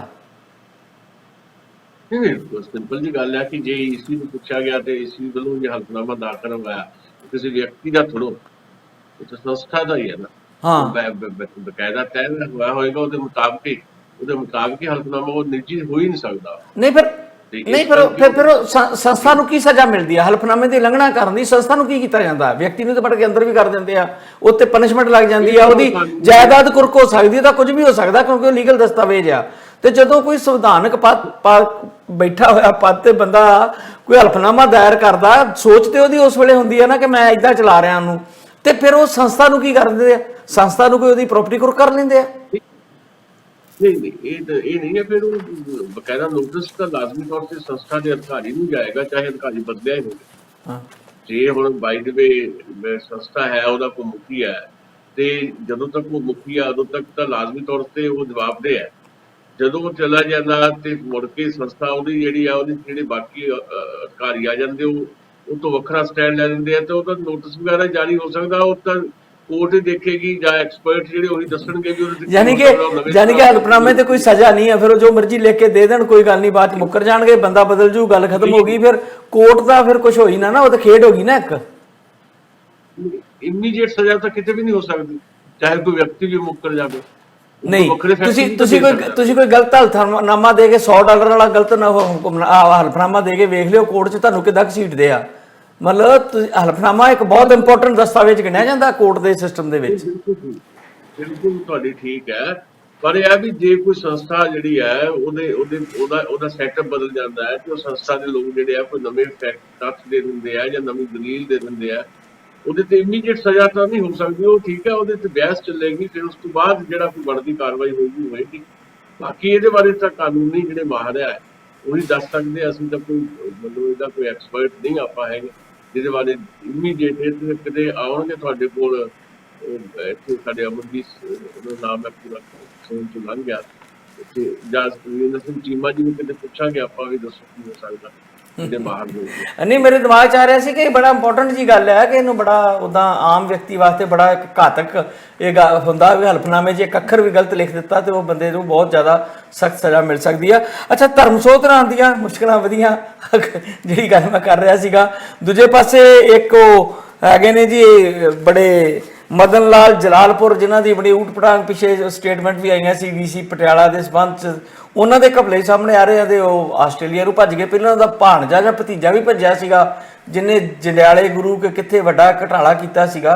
ਤੇ ਅੱਜ ਕੱਲ੍ਹ ਜਿਹੜੇ ਜਿੰਨੇ ਹੈਗੇ ਨੇ ਗੈਂਗਸਟਰ ਪੋਲੀਟੀਕਲ ਲੋਕ, ਇਹਨਾਂ ਦੀ ਪਨਾਹਗਾਹ ਆਸਟ੍ਰੇਲੀਆ ਬਣਦਾ ਜਾ ਰਿਹਾ ਕੈਨੇਡਾ ਤੋਂ ਬਾਅਦ। ਹੁਣ ਉਹ ਤਾਂ ਆਪਣੇ ਪਰਿਵਾਰ ਦੇ ਕੋਈ ਰਿਸ਼ਤੇਦਾਰ ਤੇ ਉਹਦਾ ਰੂਟੀਨ 'ਚ ਗਏ ਹੋਣੇ ਆ ਮਦਨ ਲਾਲ ਜਲਾਲਪੁਰ, ਪਰ ਉਹਨਾਂ ਤੇ ਇਹ ਦੋਸ਼ ਲੱਗ ਰਿਹਾ ਕਿ ਪੰਚਾਇਤੀ ਜਿਹੜੀ ਕੋਈ ਗ੍ਰਾਂਟਾਂ 12-13 ਕਰੋੜ ਦੀਆਂ ਉਹਦੇ 'ਚ ਕਿਤੇ ਨਾ ਕਿਤੇ ਇਨਵੋਲਵਮੈਂਟ ਰਹੀ ਹੈ, ਤੇ ਉਹਦੀਆਂ ਡਿਟੇਲਸ ਹੋਰ ਆਉਣਗੀਆਂ। ਪਰ ਜਿਹੜਾ ਧਰਮ ਸਿੰਘ ਵਾਲਾ ਮਾਮਲਾ, ਉਹਨਾਂ ਨੇ ਆਪਣੀ ਪ੍ਰੋਪਰਟੀ ਜਿਹੜੀ ਹੈ ਹਲਫਨਾਮਾ ਜਿਹੜਾ ਦਿੱਤਾ ਉੱਥੇ ਚੋਣ ਕਮਿਸ਼ਨ ਦੇ ਕੋਲ ਜਦੋਂ ਚੋਣ ਲੜੀ, ਉਹਦੇ 'ਚ ਕੁਝ ਚੀਜ਼ਾਂ ਪ੍ਰੋਪਰਟੀ ਵਗੈਰਾ ਕੁਝ ਚੀਜ਼ਾਂ ਜਿਹੜੀਆਂ ਉਹ ਜਨਤਕ ਨਹੀਂ ਕੀਤੀਆਂ। ਖਾਸ ਤੌਰ ਤੇ ਉਹਨਾਂ ਦੀ ਪਤਨੀ ਦੇ ਨਾਲ ਮੋਹਾਲੀ ਦੇ ਵਿੱਚ ਇੱਕ 500 ਗਜ ਦਾ ਕਮਰਸ਼ੀਅਲ ਪਲਾਟ ਹੈ, ਤੇ ਉਹ ਨੋਟਿਸ ਨਹੀਂ ਹੈ ਉਹਦੇ ਵਿੱਚ ਜਿਹੜਾ ਉਹਨਾਂ ਨੇ ਐਫੀਡੇਵਿਟ ਦਿੱਤਾ ਉਹਦੇ 'ਚ EC ਦੇ ਵਿੱਚ।